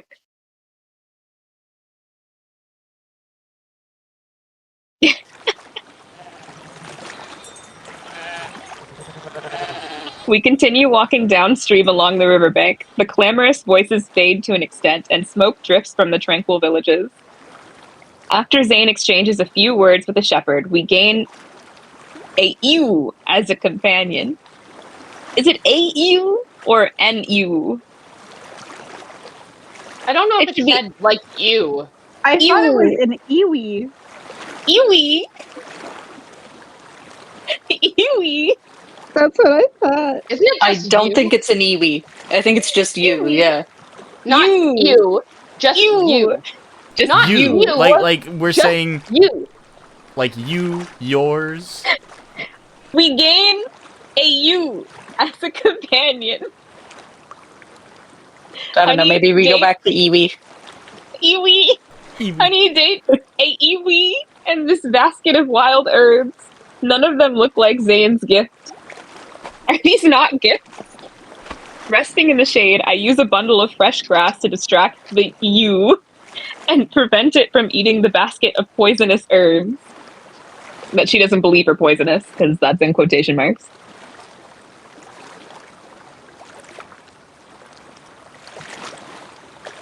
Eat. Where did you conjure these wheat cakes from? I ran into an acquaintance earlier, and they gave them to me. He spreads the honey he obtained on the wheat cakes and hands them to me, along with a few figs. Yeah, I love figs. You know so many people. When you weren't at the Divine Tower, were you befriending every mortal you saw? I wouldn't call it that. I merely had a few chance encounters, and we became associates. Associates.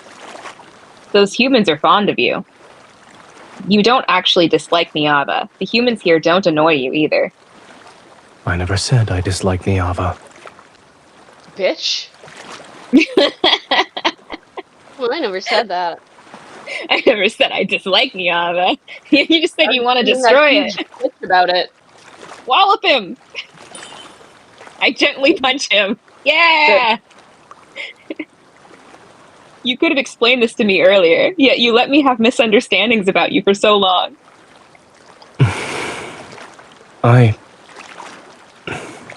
Yes, it's my fault. Yeah.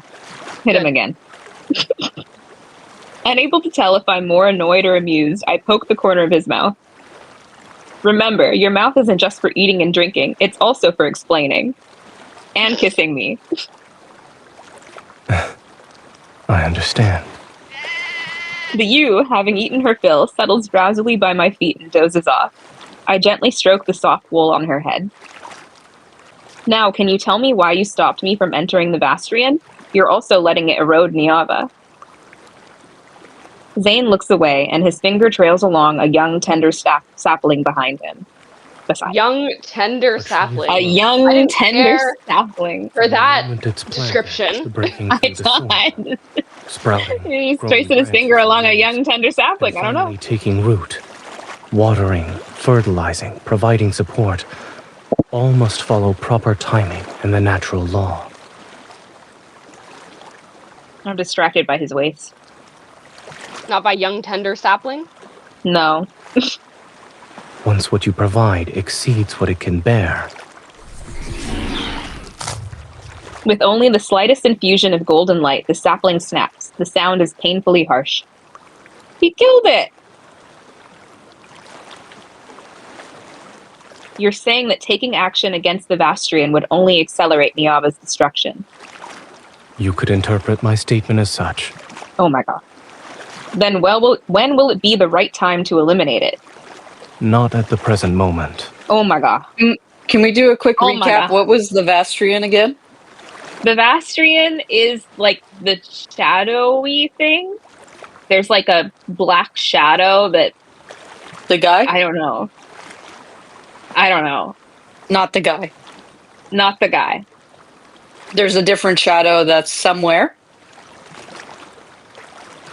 It's like a shadowy shadow that passes over areas and like destroys things that are inside the shadows. What guy are you talking about? We're talking about the guy that we didn't get to see. No, not question mark. They're at the beginning of this guy myth. in like there was a guy. Thing? Okay. So that's not the Vastrian. I think that guy, I think those scenes where he is in like hell and walking through the gates, that is after all of this. Those are like flashes forward to the aftermath of whatever is happening here. So I don't think we're actually there yet. The Vastrian is like a shadowy shadow cloud that is destroying things. And like she can fight it. She goes in and she like fights the monsters or something. In the cloud. In the cloud. In the shadow. In the shadows, yeah. And that's how she got hurt. And he had to like come and rescue her. And like he's just letting the Vastrian sweep over areas. He's not helping her fight it.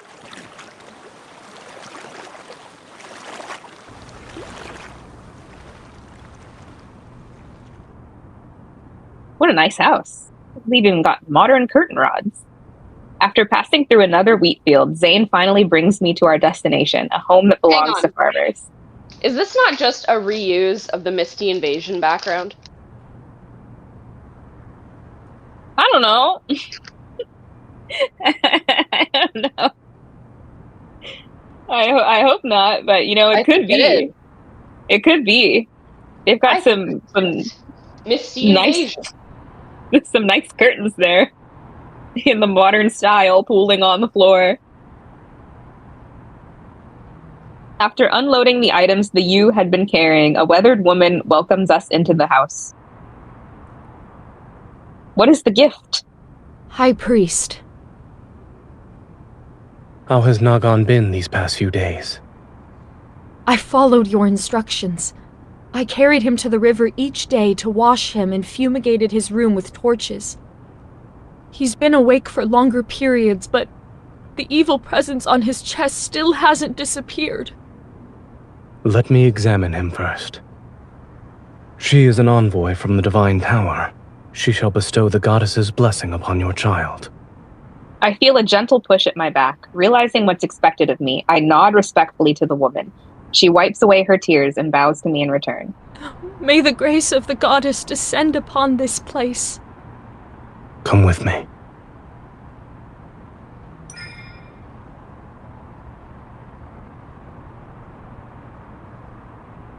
A clay lamp burns inside the mud house, its meager light revealing an unconscious child on the bed. His face is contorted because of the pain, and his breathing is shallow yet labored. There's a fist-sized lump at his chest. I've never seen this kind of illness before. Unlike gods, humans fall ill in age. I've also listened to many people's voices praying for recovery at the Divine Tower. Priests distribute talismans and amulets for dispelling illness and plague. Other than that, humans can only pray and wait. So they don't have medicine yet. Is he inventing medicine for them? There's no fever, and the blood spots on his body. Thought he was a god, but JK, just a doctor again. He's just a doctor. It's another doctor myth. He's the god of medicine. We can expel the evil presence from his body today. Have you examined this child many times before? Yes. Before entering, I noticed several rolls of linen in the corner of the courtyard. They're burial shrouds that were apparently prepared for this child. Do you plan to use your power to heal him? I shall cure this child, but I won't use my power. Yeah. Yeah. This world already has methods to free him from his suffering. Zayne hands me a bundle of poisonous herbs and a ceramic bowl. Help me crush these herbs to extract their juice. After that, you can feed it to him. We're poisoning the child? But these herbs are poisonous. If they can produce the correct effect, then they're no longer poisonous. Oh my god.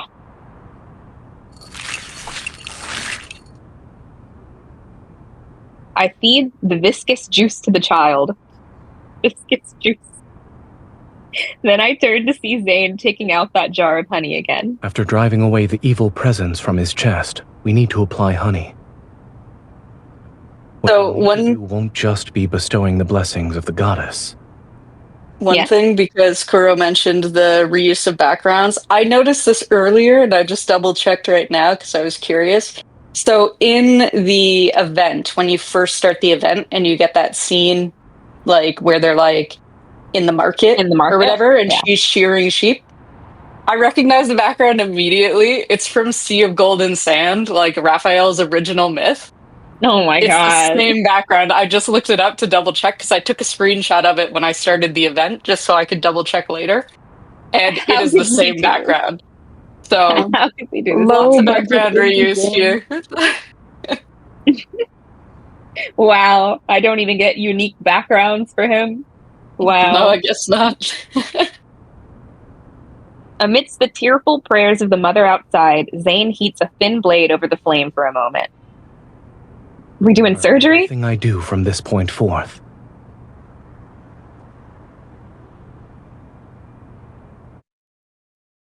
Oh.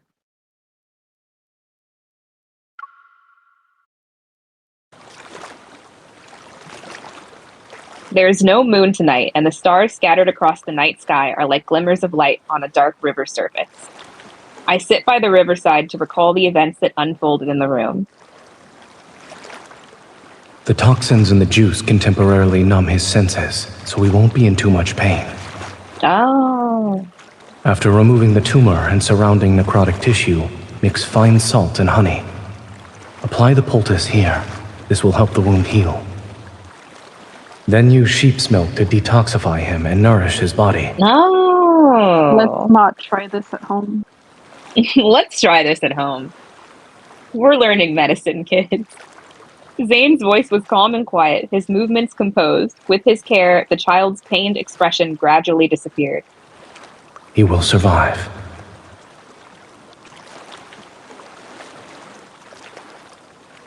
Zayne's actions feel unfamiliar to me. In the depths of my heart, there's always been a faint tremor. It's as if something is about to break through the soil and emerge from the earth. Clean his body every other day, but don't touch the wound. You can feed him more sheep's milk.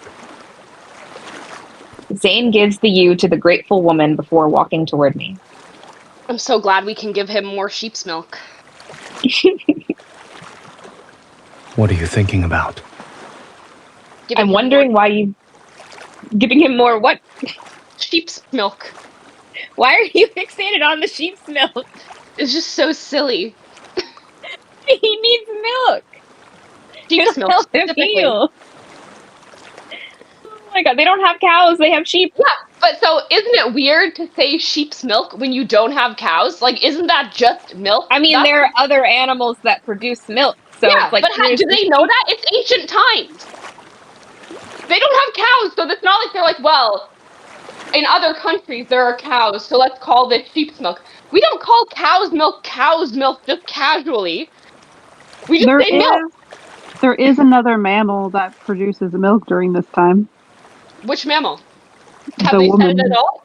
Yeah. The human like, woman. so he's like, Okay, oh, so don't give him mother's is milk. just milk. Yeah. My assumption. Insane. Stop Wild. criticizing my man. He just invented medicine, and you're criticizing his use of the word He just sheep's milk. invented medicine. He has invented medicine. He's a genius. I'm wondering why you brought me here today and why you wanted me to see these things. I used to think that illness, like death, was unavoidable suffering. Everyone was born to endure it. However, it seems that's not the case. Illness doesn't stem from fate's punishment. It comes from every grain of sand, every breeze, every drop of water, every morsel of food we consume. Everything in this world could potentially become a source of disease. Oh, that's a horrible thought. So if you want to cure it, you must seek answers from this world. I blink, unable to fully understand Zayne's words, but the trembling in my heart grows stronger. What do you not understand? When you healed that child, you didn't use any divine power. That means healing can be accomplished by ordinary humans. Your people possess wisdom. They will do even better. He turns his palm over, and the anger spire materializes in his hand. Guided by his fingertips, a thin, slender golden thread is slowly drawn out from within it. Give me your hand. No. This is my gift to you.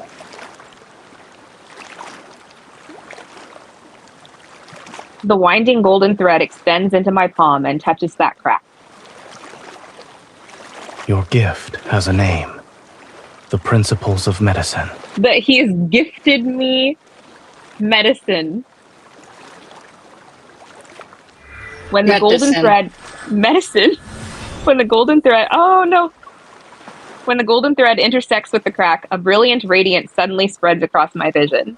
Tell me, what do you see? Whoa. I see a vast expanse of flames. The people of Niava have lit bonfires. Listen carefully. Why are your people no longer cheering? I can't hear their voices. Beside the bonfires lie countless people with agonized faces similar to that dying child. They're convulsing, struggling, bleeding from their bodies. Black clouds buzz and writhe around them. They're pulling torches from the bonfires to chase after those black clouds. Then they set them ablaze. The crimson flames ignite the black clouds, and they soar and shriek as they rush towards my divine tower.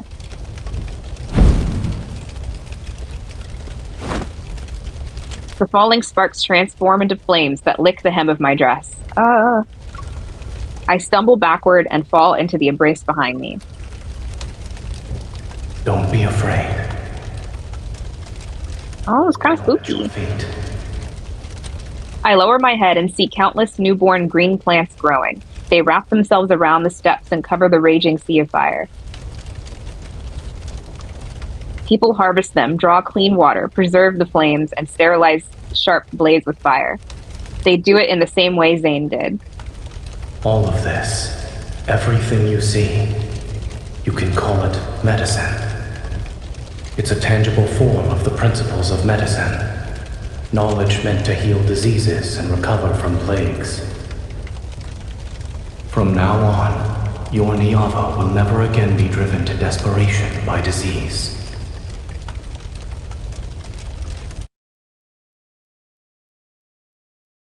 That's so lovely. It's not long before an unprecedented plague arrives in Niava.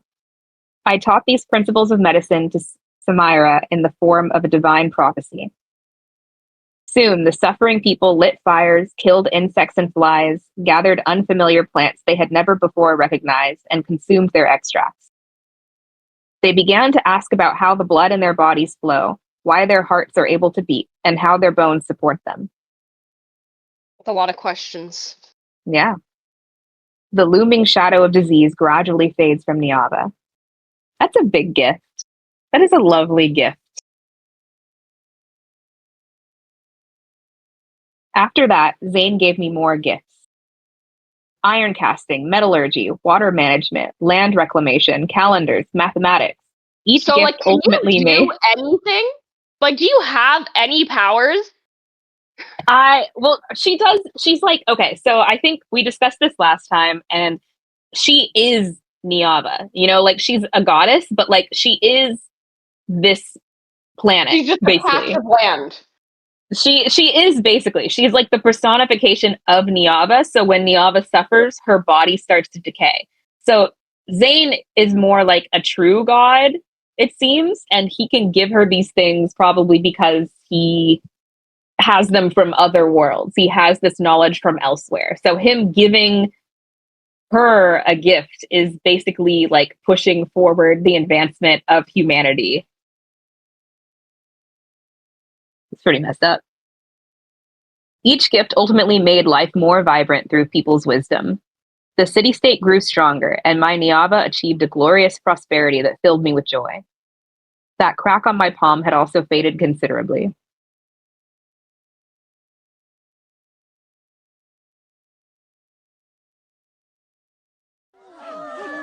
In the plaza before the Divine Tower, a massive statue of the goddess stands completed. The crowd bursts into enthusiastic cheers and cries of admiration. We crafted her body from precious lapis lazuli and traced her features in gold. Wow. I'm blue again. Please convey our most devout love to the goddess of Niava. I have heard her response. She likes this gift. May her majestic radiance and glory be everlasting, and may she grant Niava eternal prosperity and splendor. Samira and I stand amongst the elated crowd. We smile at each other. And may this statue, like your appearance, never be touched by the erosion of time. Samira seems to have already guessed my identity, yet she never says it outright. I pretend to not notice her assumptions. Samira, no one can escape time's gaze. Then, I hope that in the days to come, your smile will remain just like it is today. Is she flirting with me? Maybe. I touch my cheek beneath the veil and subtly clear my throat to suppress my smile. So, the man who troubled the goddess gave her his heart? Why are you always thinking about matters of love as the ruler of a nation? Love brings happiness and fills people with longing and fascination. That's what makes our goddess shine with joy. I'm shining with joy. Under the bright, radiant sun, everyone is dancing and singing. Urtama and Ingar flow endlessly, and the bountiful harvest will fill the spacious granaries. The city walls, made of lapis lazuli and glazed stone, have become more magnificent, and the poets' melodious songs travel with ships to distant lands. I gaze toward the top of the divine tower. I know Zayne is also looking at Niava, at me. Ready to wave at him, I raise my arm. Oh, what is happening? A sharp pain spreads from my palm and encompasses my entire body. An ominous premonition immediately wells up in my heart. I open my slightly trembling palm. That crack that had been troubling me turned into an open wound. Are you made of stone? I don't know. No, aren't you made of mud? I'm pretty sure. You're made of mud. I'm made of mud. No, that wasn't that part of. You're made of mud. It was something somebody said. They were like, "Oh, her body is of mud, and her eyes are of lapis lazuli, and her hair is of blah blah blah blah blah." You know, one of the poets at the beginning. Oh, maybe it wasn't literal. It wasn't literal. While cheers surge like a tide in the plaza, the anger spire, deep within the divine tower, emanates several streaks of light.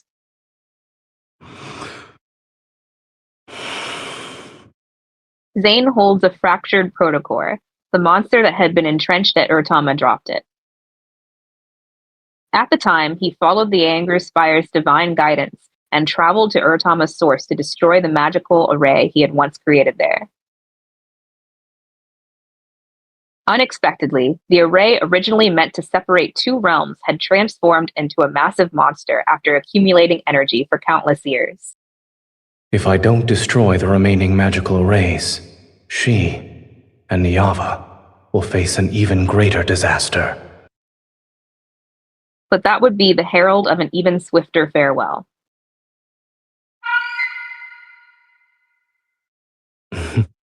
Why are you sad?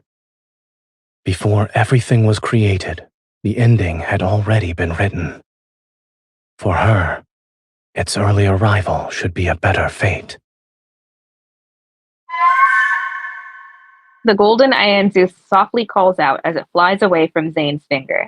It once again disappears into the Anger Spire's rotating ring of light. Anger Spire. Anger Spire. Angry Spire. Angry Spire. I'm so sick of saying it. I hurry back to the divine tower as the stinging pain in my palm announces a cruel fact. The gifts that Zayne gave to me, which were actually facets of a civilization, did not change Niava's path toward destruction, but...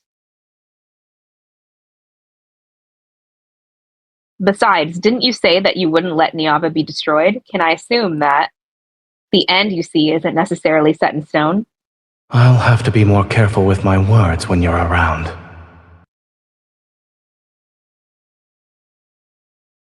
Zayne wouldn't make empty promises. He gave those gifts to me because he has a plan. Zayne, what do you intend to do? My intuition tells me Zayne won't say anything, so where will I find the answer to this mystery? The golden Nyanzu's call passes overhead. Following its shadow, I spot the Angru Spire in the distance. These words are troubling me. If I enter the Angru Spire, the mark on my palm appeared after I accidentally entered it. If I enter the Angru Spire again, will I discover something new? Angru Spire, Angru Spire. I failed to enter the Angru Spire. An invisible barrier. No, couldn't make it in. An invisible barrier blocks my path, and the runes that appear on it bear the same pattern as Zayne's golden ornament. Perhaps I need to obtain the key that opens it from Zayne. I wouldn't go back in there. Like, the last time you went in there, you got a big crack in your hand. I would not go back in there. I think being in there was the bad thing. Hug him. What are you doing? I wrap my arms around Zayne's shoulders and see him holding a reed pen. He's drawing on a wet clay tablet. The outline looks somewhat familiar. It reminds me of the new statue the humans carved for me. I'm drawing you. Wow, that's so cute. He looks at my eyes and eyebrows before carving 2 more lines. The statue is grand and beautiful, but the face is too rigid. It's lacking a certain charm. His gaze splits between my face and the clay tablet. Now I can say it's 70 to 80% accurate. So specific. You're unskilled. You're a god who controls the fabric of obliteration, yet you're unskilled when it comes to creation. Is that so? I believe it's drawn well. The features are very accurate, and it captures your essence too. Zayne slowly traces my forehead, then his finger trails down to my lips. Lip touching. Here. Here. And here. They're drawn with great precision. Zayne also invented the lip touching we see in Love and Deepspace. We don't know that this was pre-Lemurian sea god. And Zayne has invented lip touching? I can't tell.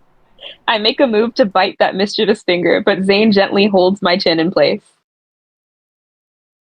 No matter. I've already completed my most important creation. It's all right if other things are left wanting. What is your most important creation? It's a secret. I look at his chest where one pendant stands out conspicuously amongst the golden ornaments. It's the same as the runic pattern on that barrier of the Angru Spire. If I get it, I'll be able to enter. Just snatch it. I feel slightly guilty, but I must know what Zayne plans to do. Otherwise, I'm afraid there will be consequences I can never undo in the future. Zayne, there's a full moon tonight. Shall we go outside to look at it? All right.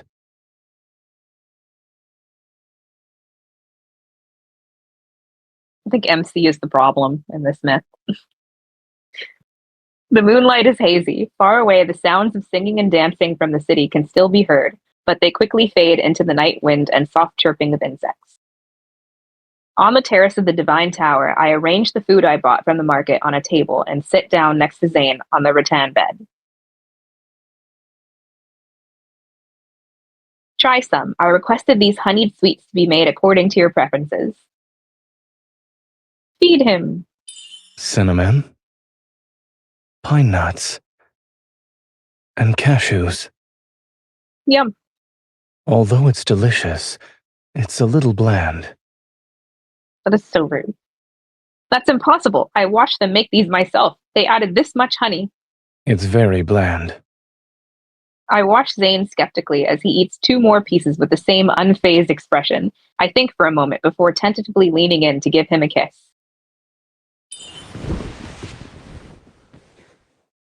Cough, cough. Are you just coughing on his face? You're lying. It's so sweet. He just really likes to gaslight you. Yeah. I scramble to find water, but he catches me with one arm and pulls me back. Aren't we admiring the moon? The water is over here. Once I drink it, he continues to hold my hand and allows me to rest against his chest as we appreciate the moon. The pendant is right before my eyes, its radiance so bright that it almost hurts to look at. A long time passes. Then I take a deep breath. Deep breath and finally make up my mind. Seduce him or make him intoxicated? Seduce.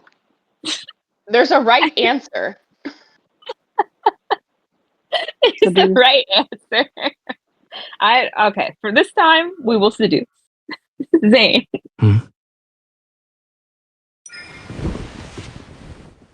The moonlight is beautiful. Wouldn't it be a bit of a waste if we didn't do something? Is this seduction? That is not good seduction. He's caught off guard. He's caught off guard by her being like, the moonlight is beautiful. The moonlight is beautiful tonight. His gaze drifting to the places my clothing conceals. Your body is. Does it only have to be when my body is on the verge of collapse? We're outside. The Divine Tower in its entirety is mine, and you also belong to me. Does it matter?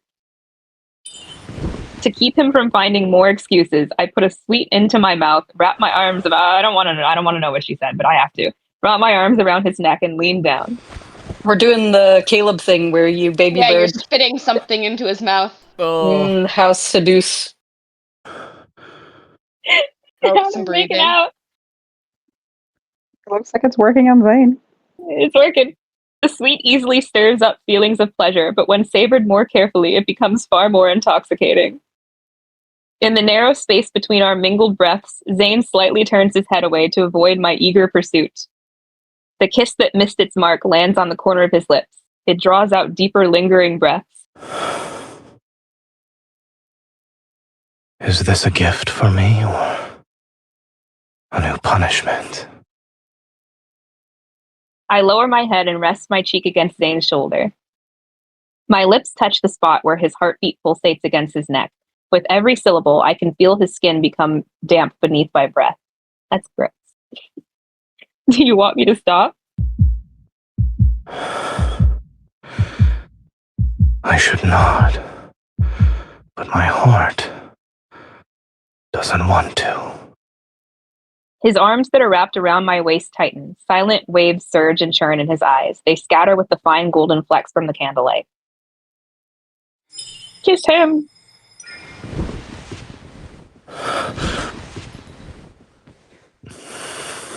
More kissing sounds because, we don't get another kindled here, so it just has to be a black screen. They couldn't do anything else. Is he saying something else? No. My name, held between his teeth, melts faster than the sweet on our lips and tongues.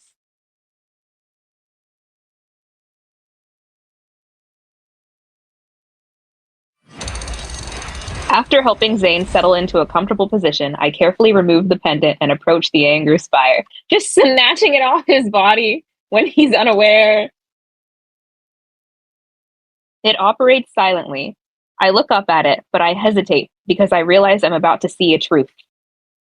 Perhaps I'm overthinking this. I shouldn't have deceived Zayne. Yeah. Girl, you're the problem here. This is a toxic relationship. You're the toxic one. No, I must know Zayne's true purpose. Even if the consequences are terrible, I'm willing to bear them. When the pendant touches those runes, golden flames spread out from the angry spire and envelop me. My vision blurs, my consciousness falls before this golden light, and the cracks of the world open up before my eyes.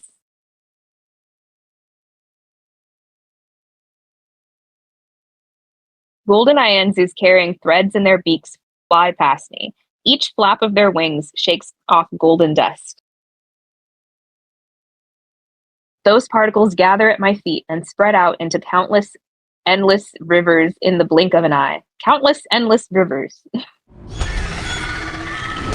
Everything appears to be the same as last time, yet there are subtle differences. Then does it appear to be the same as last time? If the anger spire contains all the worlds in the universe, then each river leads to a different world. But I'm not sure which river I should step into. I look at the wound on my palm. I hesitate for a moment before cutting it. As fresh blood seeps out, one of the golden Ianzus turns towards me. The river it guides also pauses for a few moments. It's that one.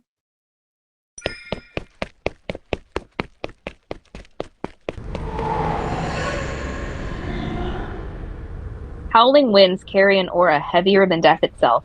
It pierces my body while hollow reverberations echo endlessly through the boundless darkness. Between jagged mountain ridges, a massive stone gate blocks the winding gravel path before me. A figure clad in gray robes materializes before me. After circling for a moment, the golden Ianzu lands on his shoulder. Whew. Deity who has trespassed into Everlost. Listen to the Gatekeeper's counsel. Your footsteps can go no further. I want to know what he looks like. I seek whatever lies behind the stone gate. Please don't block my path. He looks at the pendant I have. Its light now dim. You're not the first deity to set foot here, but Everlost shows no mercy to visitors. Are you referring to the owner of this pendant? His divine miracles once shook this realm. Zayne has been here. His power has grown weak, and that supreme god is about to meet his end. Okay, so that scene at the beginning was before all of this. I see. I thought it was a flash forward. The scene Unable at the beginning being before the things that happen after is very normal. I mean, yes, but you know, sometimes they would be like, okay, because we know that she dies at the end of this, right? So opening it up with like what happened after would be a very classic like movie trope, but it'll be like, oh, how did we get here? Why is he giving up his power? Why is he stepping through the gates? You know, like what is he gonna do? They could have been that way. I'm not crazy. Unable to tell if my thoughts were frozen from shock or from the cold, I hear my own stiff voice. What brought that god here? Beyond the 7 gates, a stone was nestled in the Netherworld's bosom. The Creatio Stone. It could create life and resurrect the dead. I'm gonna screenshot this line. Why? Because I'm still focused on eternal slumber. The Creatio Stone being the same took it as the Creatio Protocore that Foreseer has, which was granted him by Astra. You know, I'm building my case. Every myth has something that replaces MC's like weird Protocore heart. Yeah. Creating life, resurrecting the dead. What did he do with the Creatio Stone? As soon as the question leaves my lips, a truth vaguely reveals itself in my heart. Only a divine soul of a certain weight can resonate with it. Goddess, who bears the aura of the Creatio Stone. Have you already forgotten the eternal realm's bone-chilling cold and darkness? That is where the dead slumber. I was dead! I was already dead!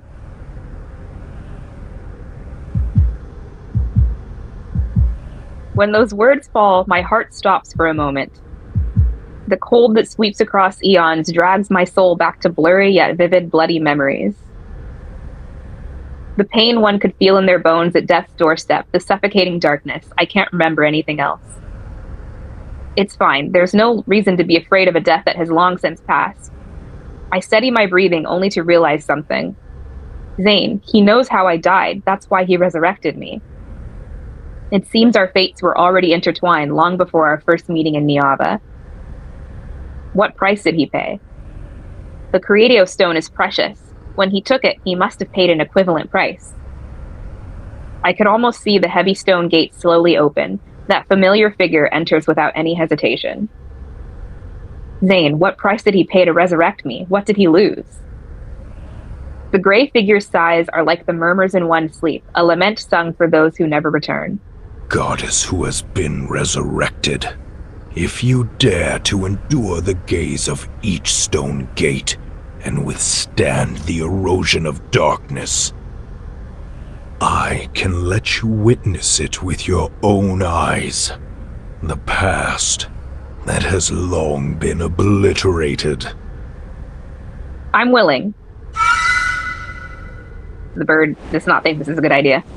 The weakened golden Aenzu screeches and lunges at me. A sharp feather heads straight for my eyes. The pain is more unbearable than death itself. I dig my nails into my palms and barely manage to keep myself from closing my eyes. While I'm in a daze, that golden Aenzu seemingly carries me through the mist's dark barriers. It soars to those looming layered stone gates. White bones dance wildly, rivers of blood boil, and thorns leave crisscross bloody marks on a body stripped of power. I see that his figure silently passes through one massive stone gate after another. Only a single golden Ianzu is by his side.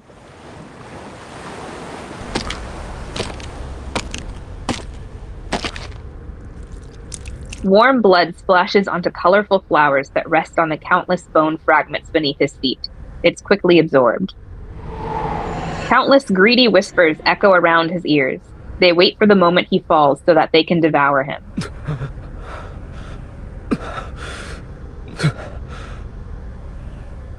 Zayne. So sad. You shouldn't have followed me here. My power is about to be consumed by Everlost. Leave. Before you're also devoured. Don't go any further. It's as if my spirit possesses the bird by his side. The words I speak transform into shrill bird cries. I'm unable to stop him. Zayne looks at the void. Not far off, a brilliant yet ice-cold lapis lazuli sits on one end of a scale forged in gold. It weighs the scale down while an empty pan on the other side waits. That's the Creatio Stone. He steps forward, his slightly trembling fingers reverently pressing it. Once again, eerie whispers arise. The voices don't belong to a single soul, yet they're seemingly an echo of every spirit between heaven and earth. The Creatio Stone is extraordinarily heavy. Look, that god no longer has any bargaining chips left. His glory and authority have been stripped away by the Seven Gates, and his divine power was spilled along the path he took to get here. Give up! Give up already! Let us consume the remains of your flesh and blood!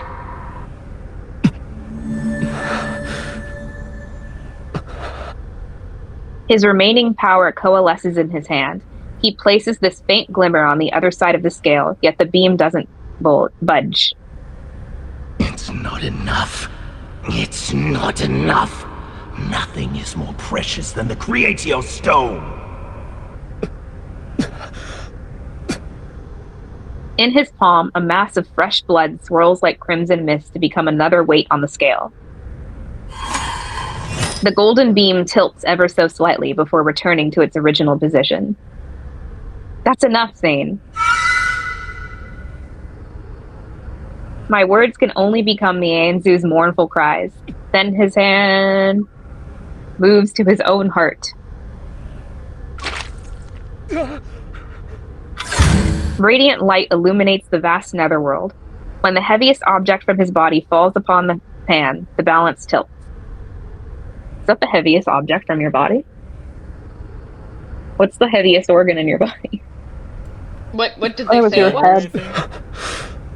Your head is not his an heart. organ. His heart. brain? Your liver. I was just thinking body part. I'm pretty sure it's your liver. I shall exchange this for the Creatio Stone. His heart? I will give It's her the skin. The skin is the heaviest organ. Oh, you should take his that whole feels skin. true. The liver is the next heaviest organ. Your skin is an organ. It is. Look, he's at Coachella again. Yes. This is a dramatic moment. I shouldn't ruin it. The translucent gem falls into Zayne's hands as he struggles to take out another equally brilliant crystal formed from fresh blood. The crystal slowly melts into warm divine blood and drips onto the gem, whose color is like lapis lazuli. A long time passes, and the first heartbeat emerges. Death shall no longer be our destiny this time. You can't just do that. He took out his heart. Apparently your liver is approximately the size of a football, and I refuse that information because I do not have a football-sized organ inside my body. You've got a football in there. It's just You're holding shaped a really football in weird. there. It wraps around your Approximately. intestines. So it's not like, it doesn't look like a football. It's not just an inflated football. No, Like that would not be able to fit inside my body. Yeah, but it like wraps all the way around your intestines. So if you were to like form it into a football shape, it would be around that size. That's incredible. Thank you for That's this how we measure information. things. We measure things in football shapes, football fields. The classic. Everything American is football. I feel like I Liver's spent a a classic lifetime. American feature. No one else has them. Americans refuse to use the metric system. We'll use anything else. Only footballs. About the size of a football. I feel like I spent a lifetime in the Angru Spire. But when I return to the Divine Tower, the moon hasn't even moved westward.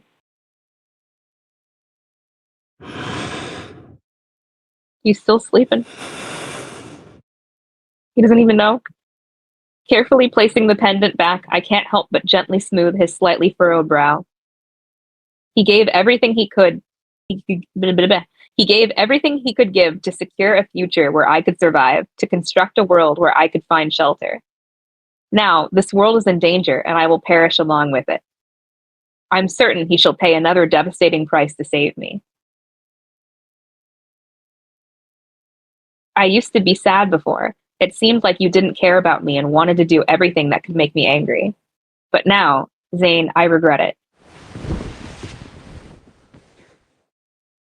These words aren't spoken aloud. Why didn't you say that before so that I didn't have to read them aloud? I rest my head over where his heart is. I would prefer it if you never liked me. I'll stop you this time. I will face my fate, Niava's fate, on my own.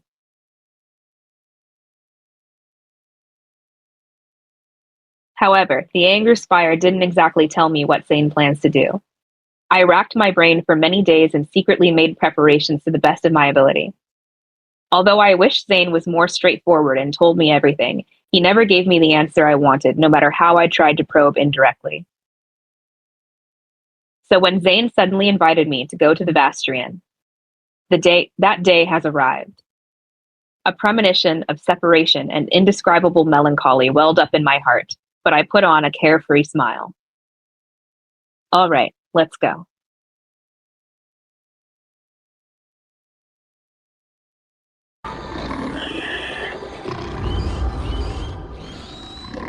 Vastrian. Having seen it countless times before, the Vastrian is the same as it's always been. Dust and sand fill the sky, and black mist enshrouds everything. Yet Zayne stands by my side and fights alongside me to eliminate monster after monster. When I asked you before, you said the Vastrian couldn't be destroyed yet. Is today that time?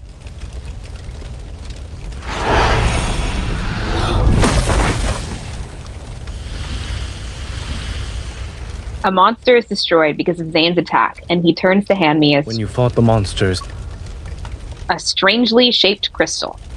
here before, they'd always come back, yes? Correct, but they're dissipating now. It's because their protocores have exhausted the last of their energy. I take the crystal from Zayne's hand. He said that protocores are these monsters' hearts. Even though it looks as brilliant as a gemstone, it brings disaster. It isn't merely a harbinger of catastrophe. Its true potential lies beyond that. But for now, Niava in its current state cannot utilize its true purpose. Must I wait for another time? He doesn't answer me again.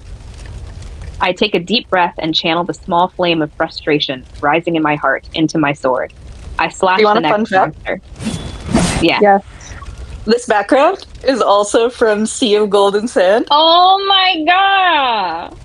That's so rude. This is the Sea of Golden Sand right there. I'm looking at it in comparison. No! Same. It's the same. No, that's so rude. No, this is the Vastrian. You shut. This is the Vastrian. No, this is the Sea of Golden Sand. The time spent in those fierce battles is fleeting yet extraordinarily long.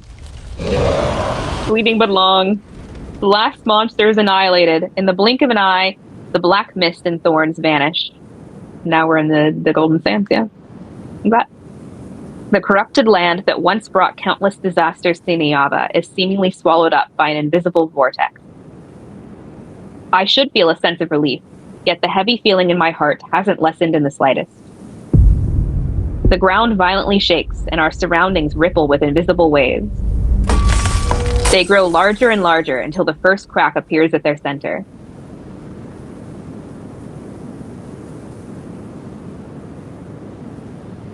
What is this? The Vestrayan has vanished. Vestrayan? Perhaps this fissure can be considered a wound left after removing a malignant growth. I like Vestrayan more, not Vestrayan. Oh, it's Vestrayan. It's Vestrayan. He stops before it and turns to look at me. I'm distracted by his waist again. Let's go.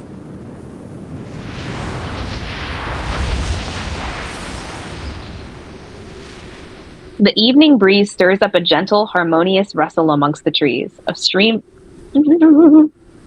flows past the undulating rocks and stones. Why is it like this? Why do some things automatically progress and some things you have to click 10 times? This is the valley where we first met. But it was eroded by the Vestrayan centuries ago. It became a desert with yellow sand. Is this a dream? No. Zayne holds my hand as we disturb the babbling water. It's cool, and I can feel every strand of water flowing through my fingers. I remember you saying you wanted to claim me as your own when you first saw me. Yeah. And you planned to take me back to the Divine Tower. That's how I felt downloading this game. I was like, that one's mine. You drew your bow and knocked an arrow, and the projectile penetrated the mountain. I had never seen someone so powerful and handsome before. Of course, I couldn't let you escape. Looking back now, that day was a first meeting for me. But for Zayne, it was a reunion he waited a long time for. When you saw me back then, what were you thinking? I thought I was very fortunate. The first person I encountered in this world was you.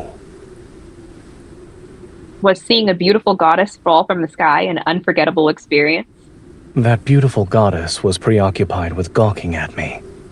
She then proceeded to slip on a stone and fall. Indeed, it was truly unforgettable.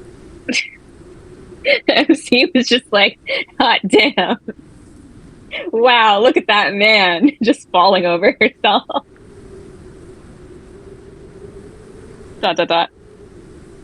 As if we were going for an ordinary stroll, he leads me through grove after grove of trees' shadows. They sway with starlight. We are in the depths of the Vestrayan.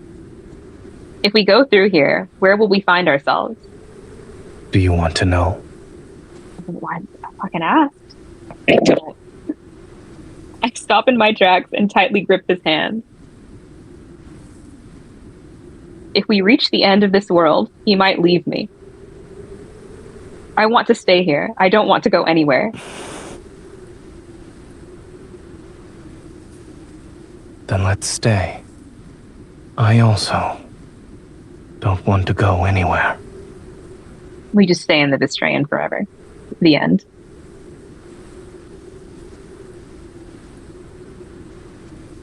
The passage of time becomes insignificant. If we desired to see the sun rise in the sky, daytime descends. If one wished to see the stars, the sky would become a black expanse covered in specks of light. There are mountains and rivers, lakes and streams, green meadows, flowers, plants and trees, and even houses. This place is like a small world created by a nameless deity. It was made for me and Zayne, and we're the only two beings living here. Only two living beings here. So, like, she's abandoned Niava for a little bit. For a little vacation. The goddess is gone. I mean, they got medicine. They're fine. She did give them a lot of shit, but, like, she's like, I just want to stay in here, and she's taking a little vacation from being the goddess of Niava. Zayne and I have never been apart for every moment we've spent in this space. Even a deity in this world, unknown to anyone, would willingly become an ordinary person driven by love. I'm still trying to use every possible method in our brief time to hold on to Zayne. I attempt to glean any hint or clue from his words. But he continues to look at me with his calm, gentle gaze. He doesn't say anything.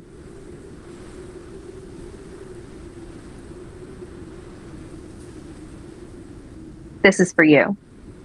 I place a clay figurine made from river mud in front of Zayne. So that's why you were digging up mud by the river for several days. Just digging in the mud. He takes the figurine and examines it carefully. Is this me? It resembles you, no? This is the most handsome one among all the clay figurines I've made. I thought you would make a pair.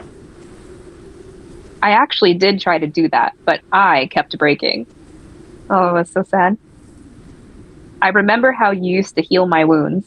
You're more likely to succeed in making a pair compared to me. Didn't you say I'm not good at creating things? But you're still constantly trying to fix everything, whether it's me or Niava. Zayne, this world keeps improving because of the gifts you've given me.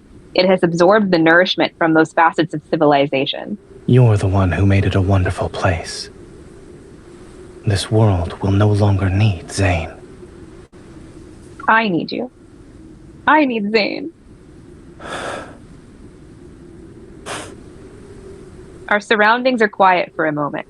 Did our time here make you happy?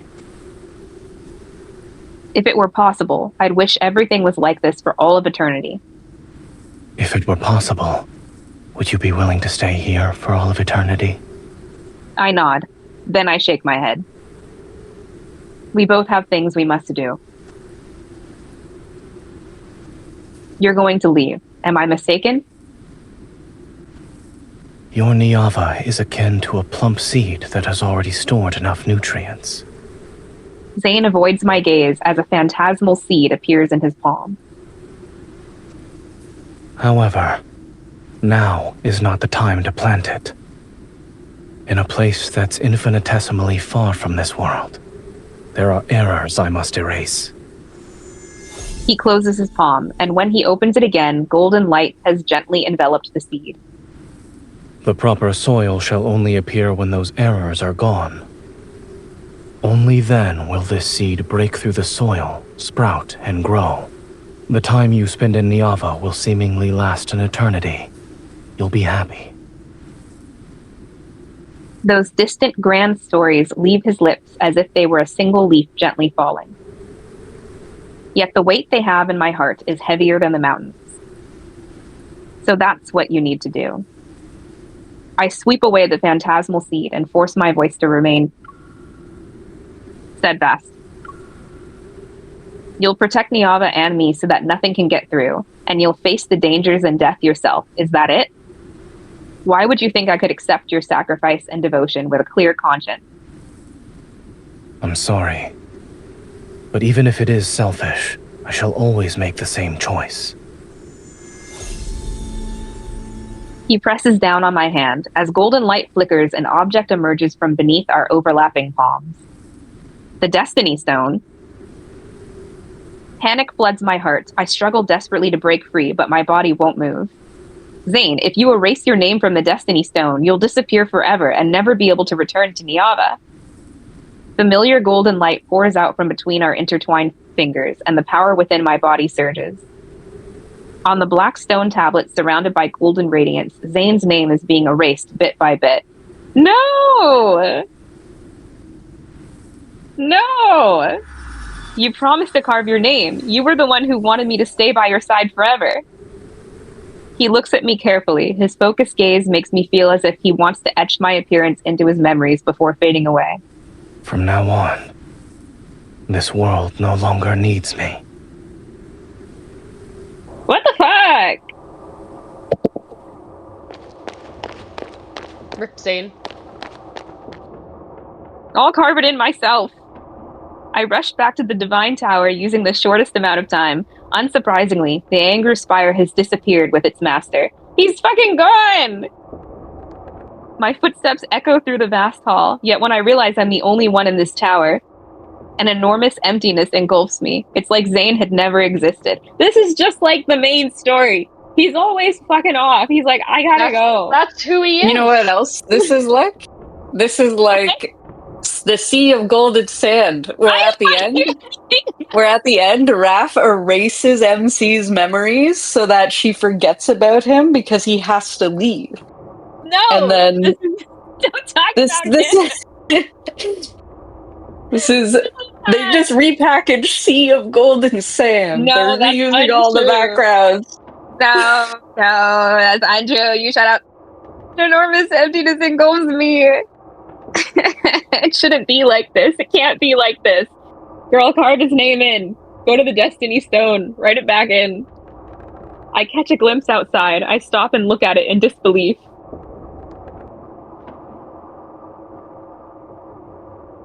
Scattered frost and snowfall drift down from the sky. Your Niava doesn't have snow. It must be Zayne. He's going to protect Niava. I must find him right now. I almost stumble as I run behind the altar and turn the mechanism hidden beneath the floor tiles. What's under there? In the small room beneath the altar, the golden Ainzu that once carried me through Everlost is huddled in the nest I built for it. You've been keeping that bird? My apologies. I kept you confined for so long. You just put the bird under the floor? Just keeping the bird. Just keeping the bird. I stole his amulet, stole his bird. This is one of the preparations I made in advance. Once Zayne leaves, I will never be able to track him down again. I contemplate my next move. I can only rely on the Angru Spire. The Golden Ainzu can't exist without the Angru Spire, which means it shall fly to it no matter what. And that's where Zayne is. I cradle the Golden Ainzu, cut my fingertip, and let my blood drop onto its sharp beak. Take me to Zayne. We did fucking Zayne tracking device. All right, the last chapter. We're on the last one. Oh, the end is nigh. The end is nigh. Track him down. Golden Ainzus are born from Zayne's power. Regardless of his current location, every bird can sense his presence. The bird I brought back from the Angru Spire staggers before flapping its wings. It flies toward the depths of the tower. It seems Zayne is still in the Divine Tower. He's just still here. He's just hiding.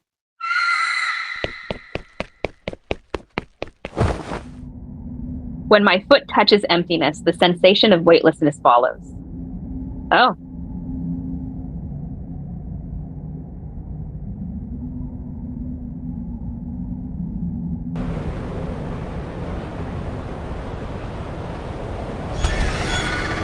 Golden Ainzus weave and dance before my eyes.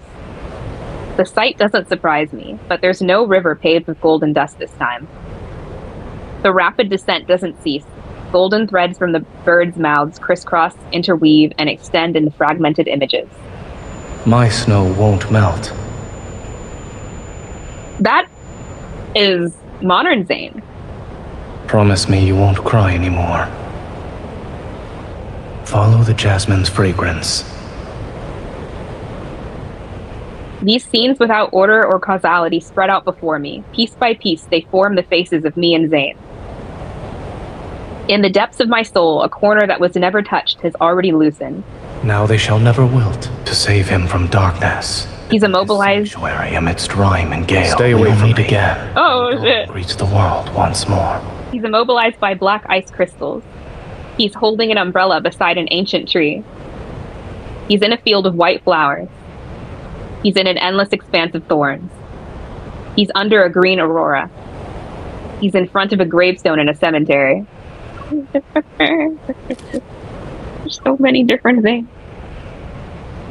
These fragmented images flash rapidly before my eyes. Each one comes to an abrupt halt at yet another farewell. The Golden Ainzus, bound to these broken scenes, let out shrill cries of sorrow before fading away. My eyes burn, and the tears that scatter are swept away by the falling wind. That's me and Zayne. This is our past. That is our past, or perhaps the future. One end of a golden thread is suddenly placed into my hand. As if being held up by a pair of gentle hands, I slowly stop falling. Meanwhile, the golden Ianzu that brought me here spreads its wings and flies toward the depths of pure white. Tightly grasping the golden thread in my hand, a brilliant magic circle slowly materializes in my periphery. He's waiting for me there. If everything I've seen consists of memories of what has happened and what has yet to happen between us. Even if every encounter between Zayne and me is destined to be incomplete, I will always go to him.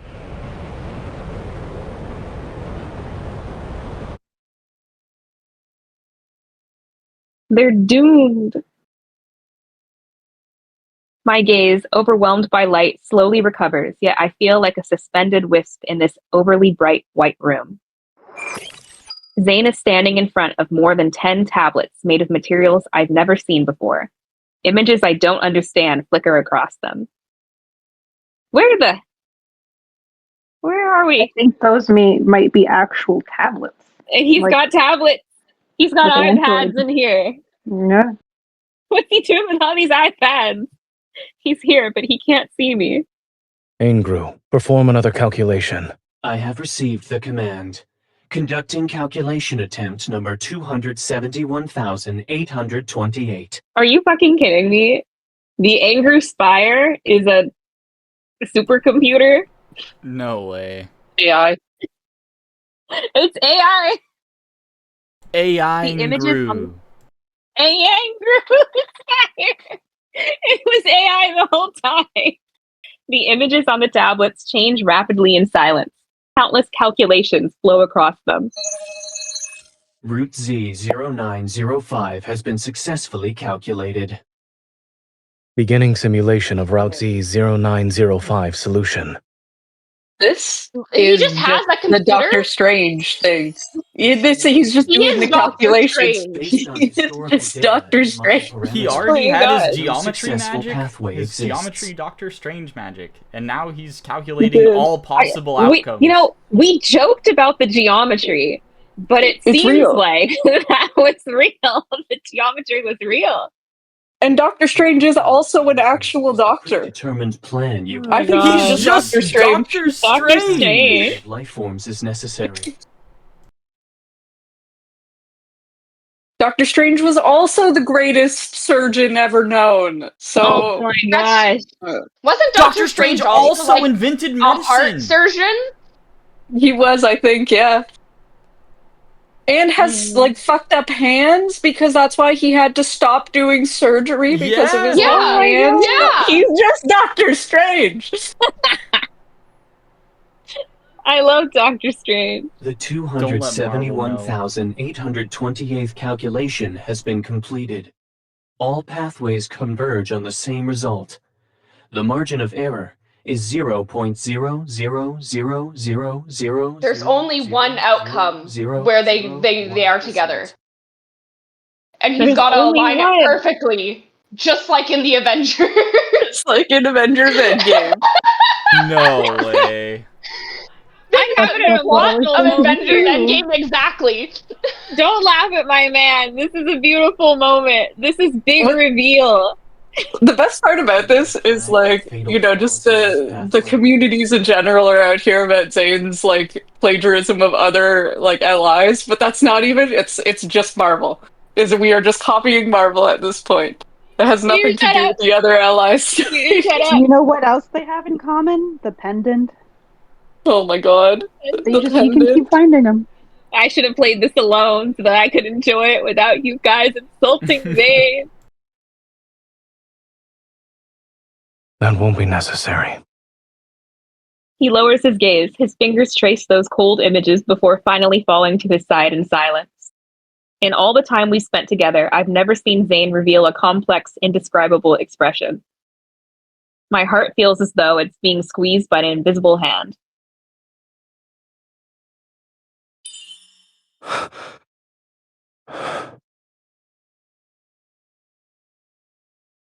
What? You're allowed to hide everything from me, but I'm not allowed to catch you off guard for once? Zayne, you're Before I can release the rest of my frustration, I'm pulled into an embrace. You shouldn't have come here. Why should I listen to you? I want to counter with the fiercest tone I can muster, but the uncontrollable hitch in my voice makes my words sound unconvincing. Stroking his back, I feel Zayne's warmth. It's real and tangible. Time passes. As for the amount, I don't know, before those images vanish. A bell-like sound rings out. We slowly return to our senses and gradually let go of each other as if we woke up from a dream. Neither of us speaks for some time. Then my frustration gets the better of me, and I can't help but give him a good poke. Poke him. I told you that mouths are for explaining. I asked you so many times and gave you so many chances. I didn't give you permission to leave. It was wrong of me to keep secrets from you. However, separation is already the best outcome for us. Says who? I hate separation the most. Nothing about it is good. I grab Zayne's hand tightly to prevent him from trying to abandon me again. Niava is the world I'm meant to protect. No matter what happens, I should be the one standing on the front lines. Even if the only possible ending is destruction, I refuse to let you face it alone. All right.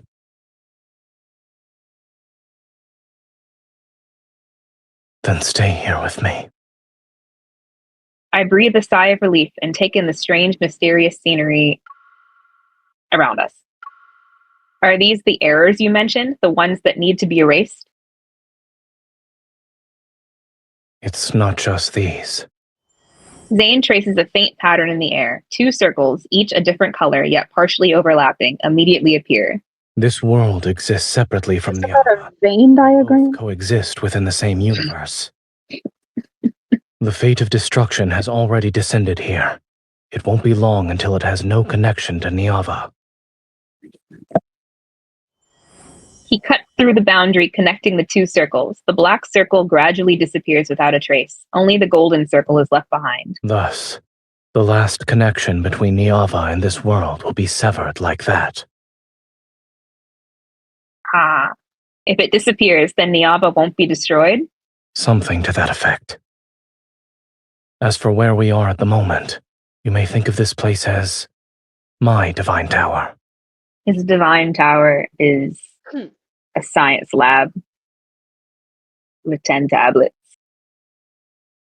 You're not just a god in Niava, you're also a god here. The ground beneath our feet shakes without warning. Sounds akin to rumbling from the underground echo from outside the room. Be careful. We're at the rave again. When Zayne pulls me to his side, the shaking stops. Is your divine tower collapsing? Yes. This place is already in ruins. It could collapse at any moment from those kinds of tremors. In the pause between flickering lights, Zayne pulls open an inconspicuous door in the wall and leads me through. Whoa! We hurry out of that pure white room as the sound of debris and cracking echoes behind us. This background is also reused, but from a Zayne memory. Before us stretches a long, dark corridor where wind whistles through fissures in the walls. Its mournful reverberation resounds. You know what? The Aether cores are kind of like Infinity Stones. I don't want to hear anything else about I think Marvel. that's a stretch. That one, I don't know. Is it?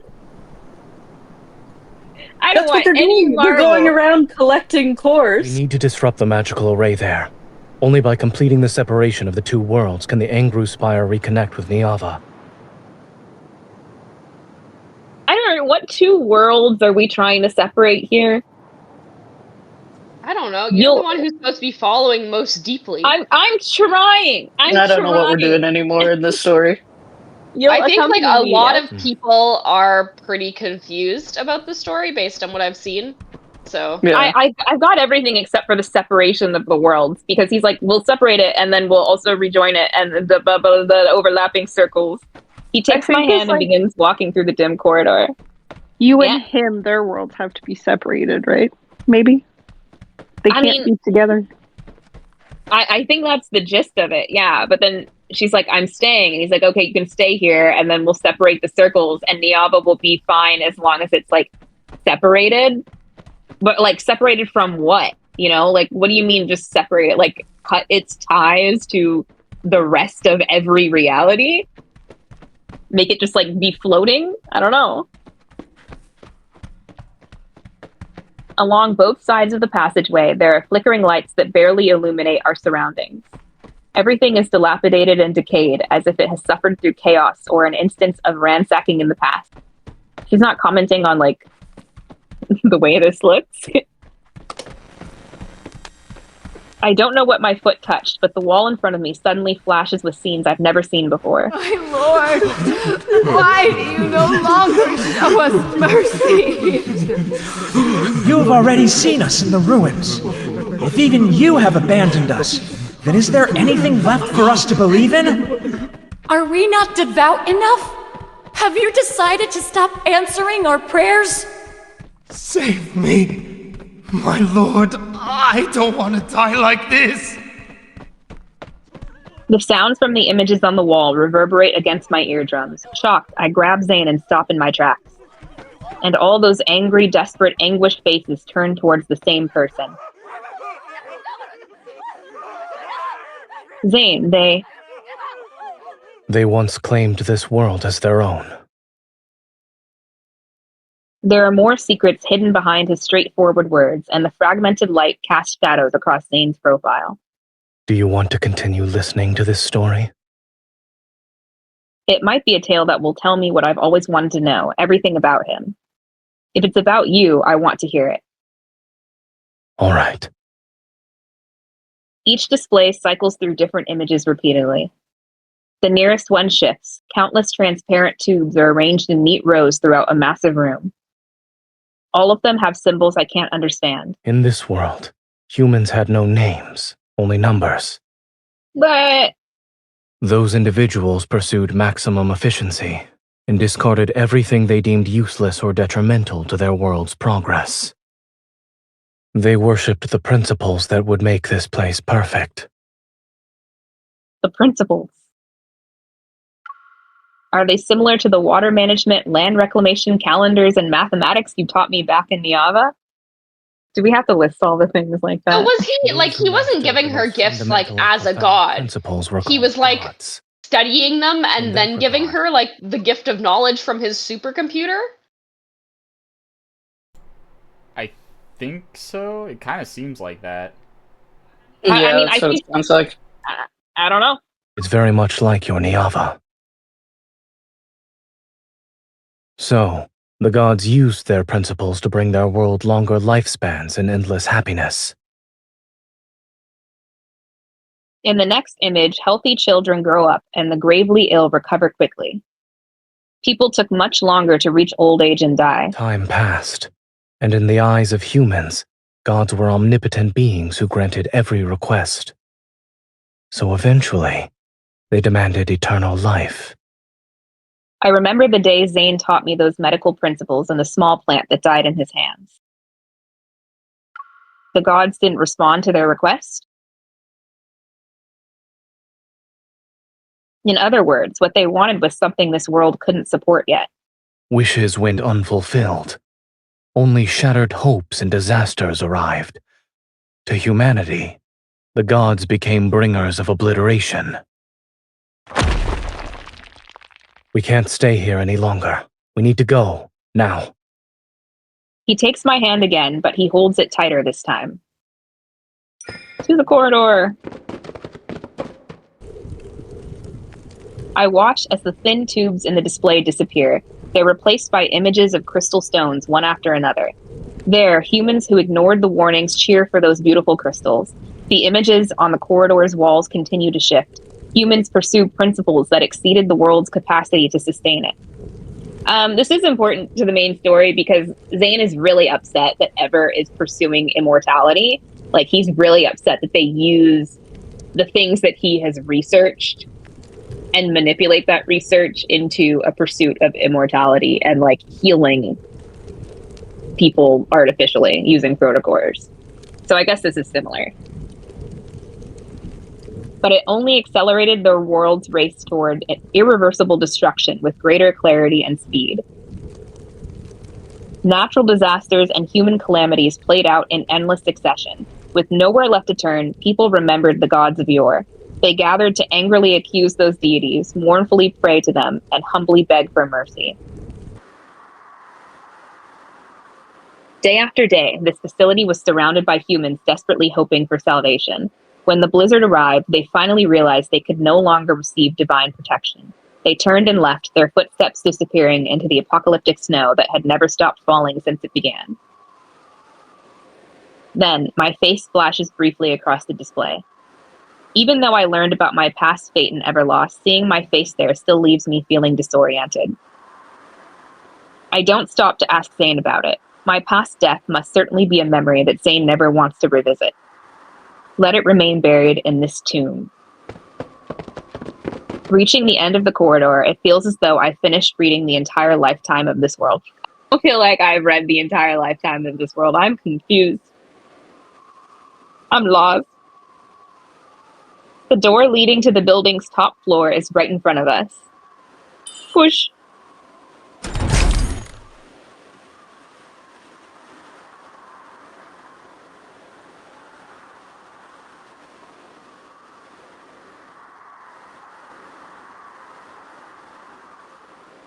Oh, I'm scared. If this place was once the seat of a world's glory, then it's nothing more than a cliff overlooking ruins now. Heavy snowfall and freezing winds bite into my skin, and I finally see the scenery outside. Jagged, damaged black ruins jut out from the ground like desperate, struggling arms. They pierce the frost and snow that blankets the earth. The world is frozen in deathly silence, and the setting sun futilely bathes everything in warm hues. Is this what happens to a world that has strayed from the natural order? Yes. The scenery here was once beautiful as well. When people chose to utilize truth that surpassed the natural order, the outcome was already predetermined. Regardless of whether it's protection or destruction, setting aside these meanings imposed upon oneself, even gods are doing what should be done within laws in the natural order. Huh? Very confusing. The trembling beneath my feet continues, but in the blink of an eye, I seemingly return with Zayne to the Divine Tower. In the place we've protected, the waters of two rivers nourish Niava's endless vitality.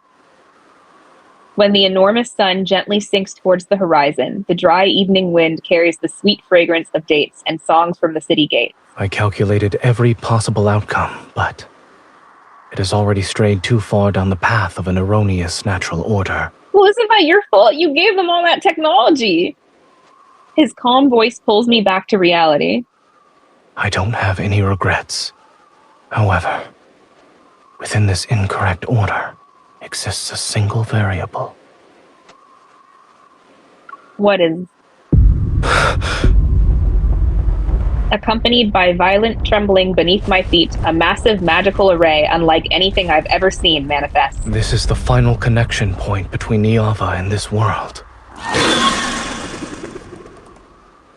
A massive golden Ianzu struggles out from beneath this strange magical array. Black crystals cover its body. It's not a golden Ianzu. It's a monster similar to the one from the river source. Watch out. A massive longbow materializes in Zayne's hands, and I raise my hand to summon my weapon as well. As soon as he draws the bowstring, my black sword transforms into his arrow. Golden light cuts through the air as it rushes towards the monster. Order doesn't need to be corrected. True redemption lies in utter obliteration.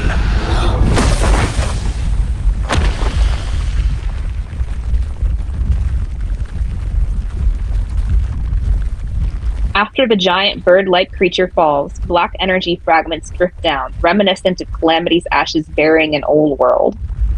The tremors and rumbling from the world below grow stronger. They transform into ripples that destroy this facility.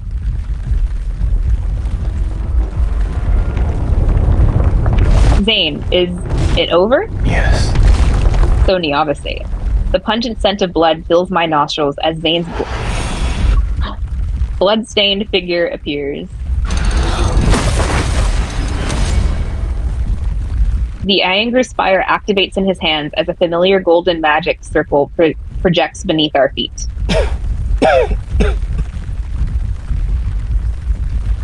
Go. This is your last chance to leave. Would I just be fine if I went back to Niava? Where am I going?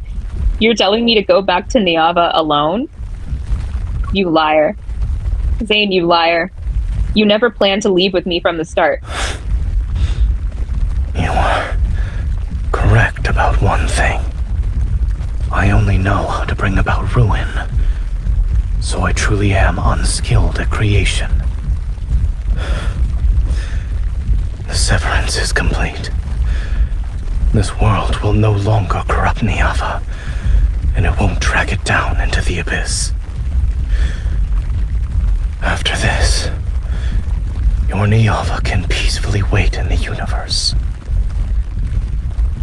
It shall wait for when it's ready to break through the soil and flourish. In this moment, I think I finally understand. I don't. Zayne, I'm the variable you mentioned, yes? To be more precise, it is my selfish desire.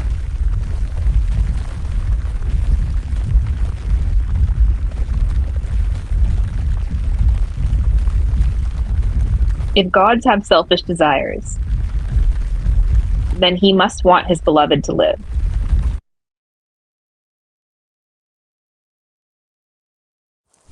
That better not be it. They better be rapping good, because, like, they have a lot to explain. I don't think we're gonna get an explanation. I They're think we're just end gonna it get on the this, end. Yeah. Heal. My power has been nearly depleted. Embrace him.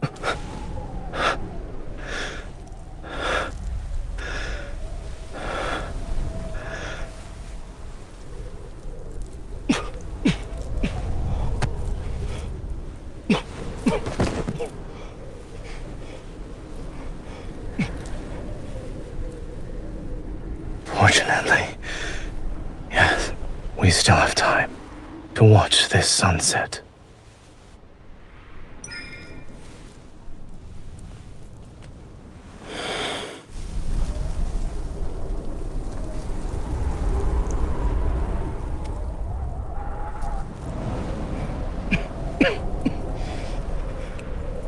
Just pat, pat, pat.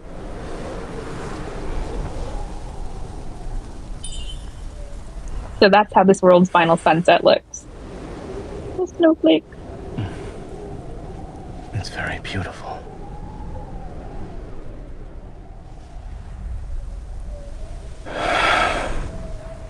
I should send you away from here now. Don't you dare say it. He's doing it. Don't do it. Don't say it. Don't say it.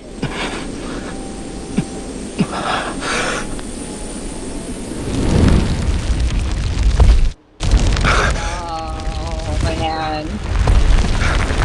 Give me your hand. Oh, we weren't fast enough. Oh. Oh, what if I failed that? That'll be fun to see later.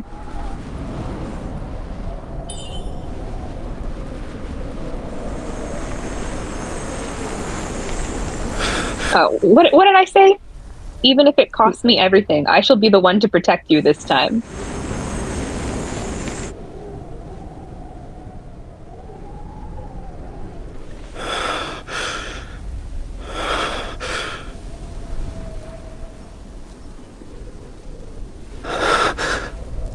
You actually gave all your power to me.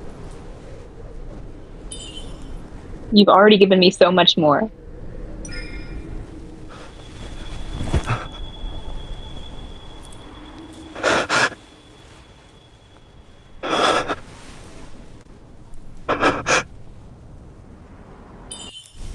Our destinies will intertwine countless times. I need to know what it says.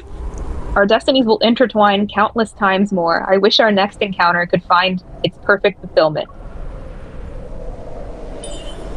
Your wish will come true. Oh, no, he's gonna say that. Your wish will come true.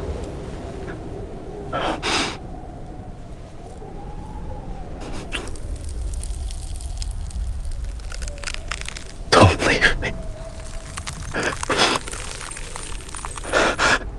No, he's crying!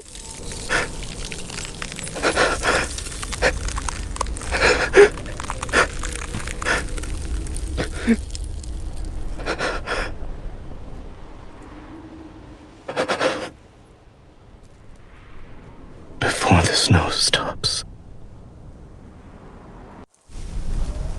I'll wait for our reunion.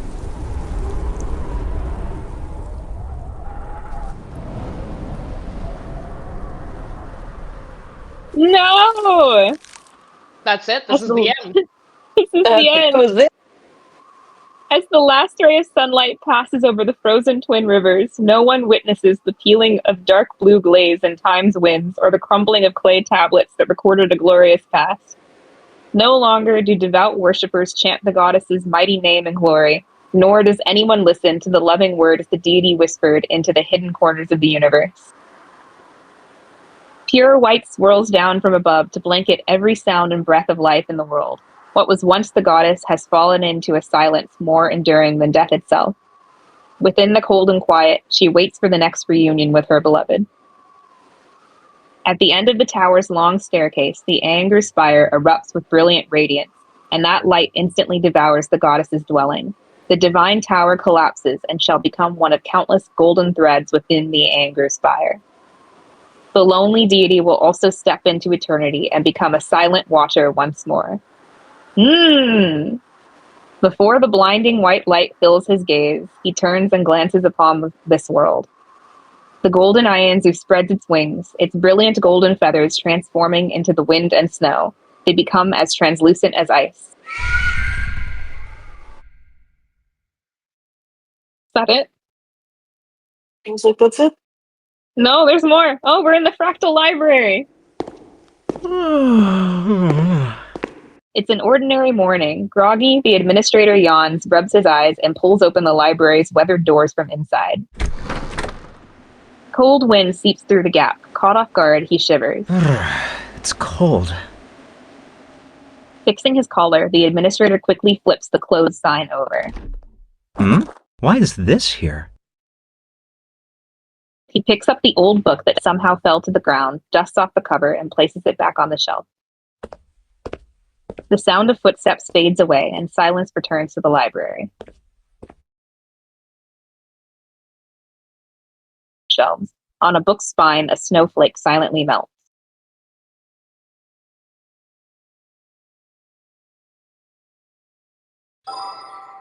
That's it! What the hell? I'm so sad. I'm so sad. That was so sad. Okay, so basically, I'm going to summarize this for you. Zayne is Astra. There you go. That's it. That's the summary. Zayne is Astra confirmed? To summarize. Zayne is Astra basically confirmed because he is an omnipotent watcher that has observed every possible outcome of him and MC. And there is no world really, like it's super, super rare, that 0.00001% chance that both of them can live together. And it has to be under absolutely perfect parameters. And he thought that he was achieving it this time by like at least keeping her alive, but he did not because she just sacrificed herself. So they're fucked. They're doomed. They never get to be together. And I'm really sad. So Zayne is keeping himself away from you. Yes. Like basically when the calculations are done and he's like, this world is screwed, you will literally end the world if you two are together. You need to stay away from her. So he's possibly keeping watch over all of the other Zaynes. And like it seems like he's a mean god, but it's because like he's crunched the numbers and he's like, you can't be with her. Is Foreseer his standard myth? Yes.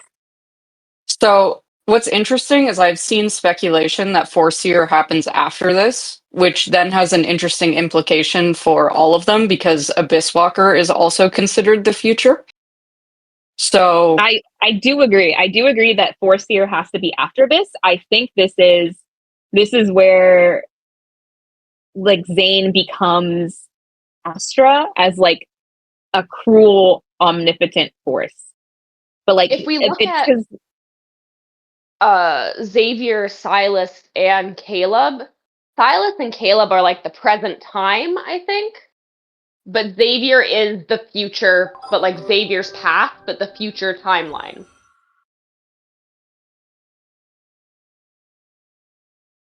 because he's Light Seeker, right? Like in the standard.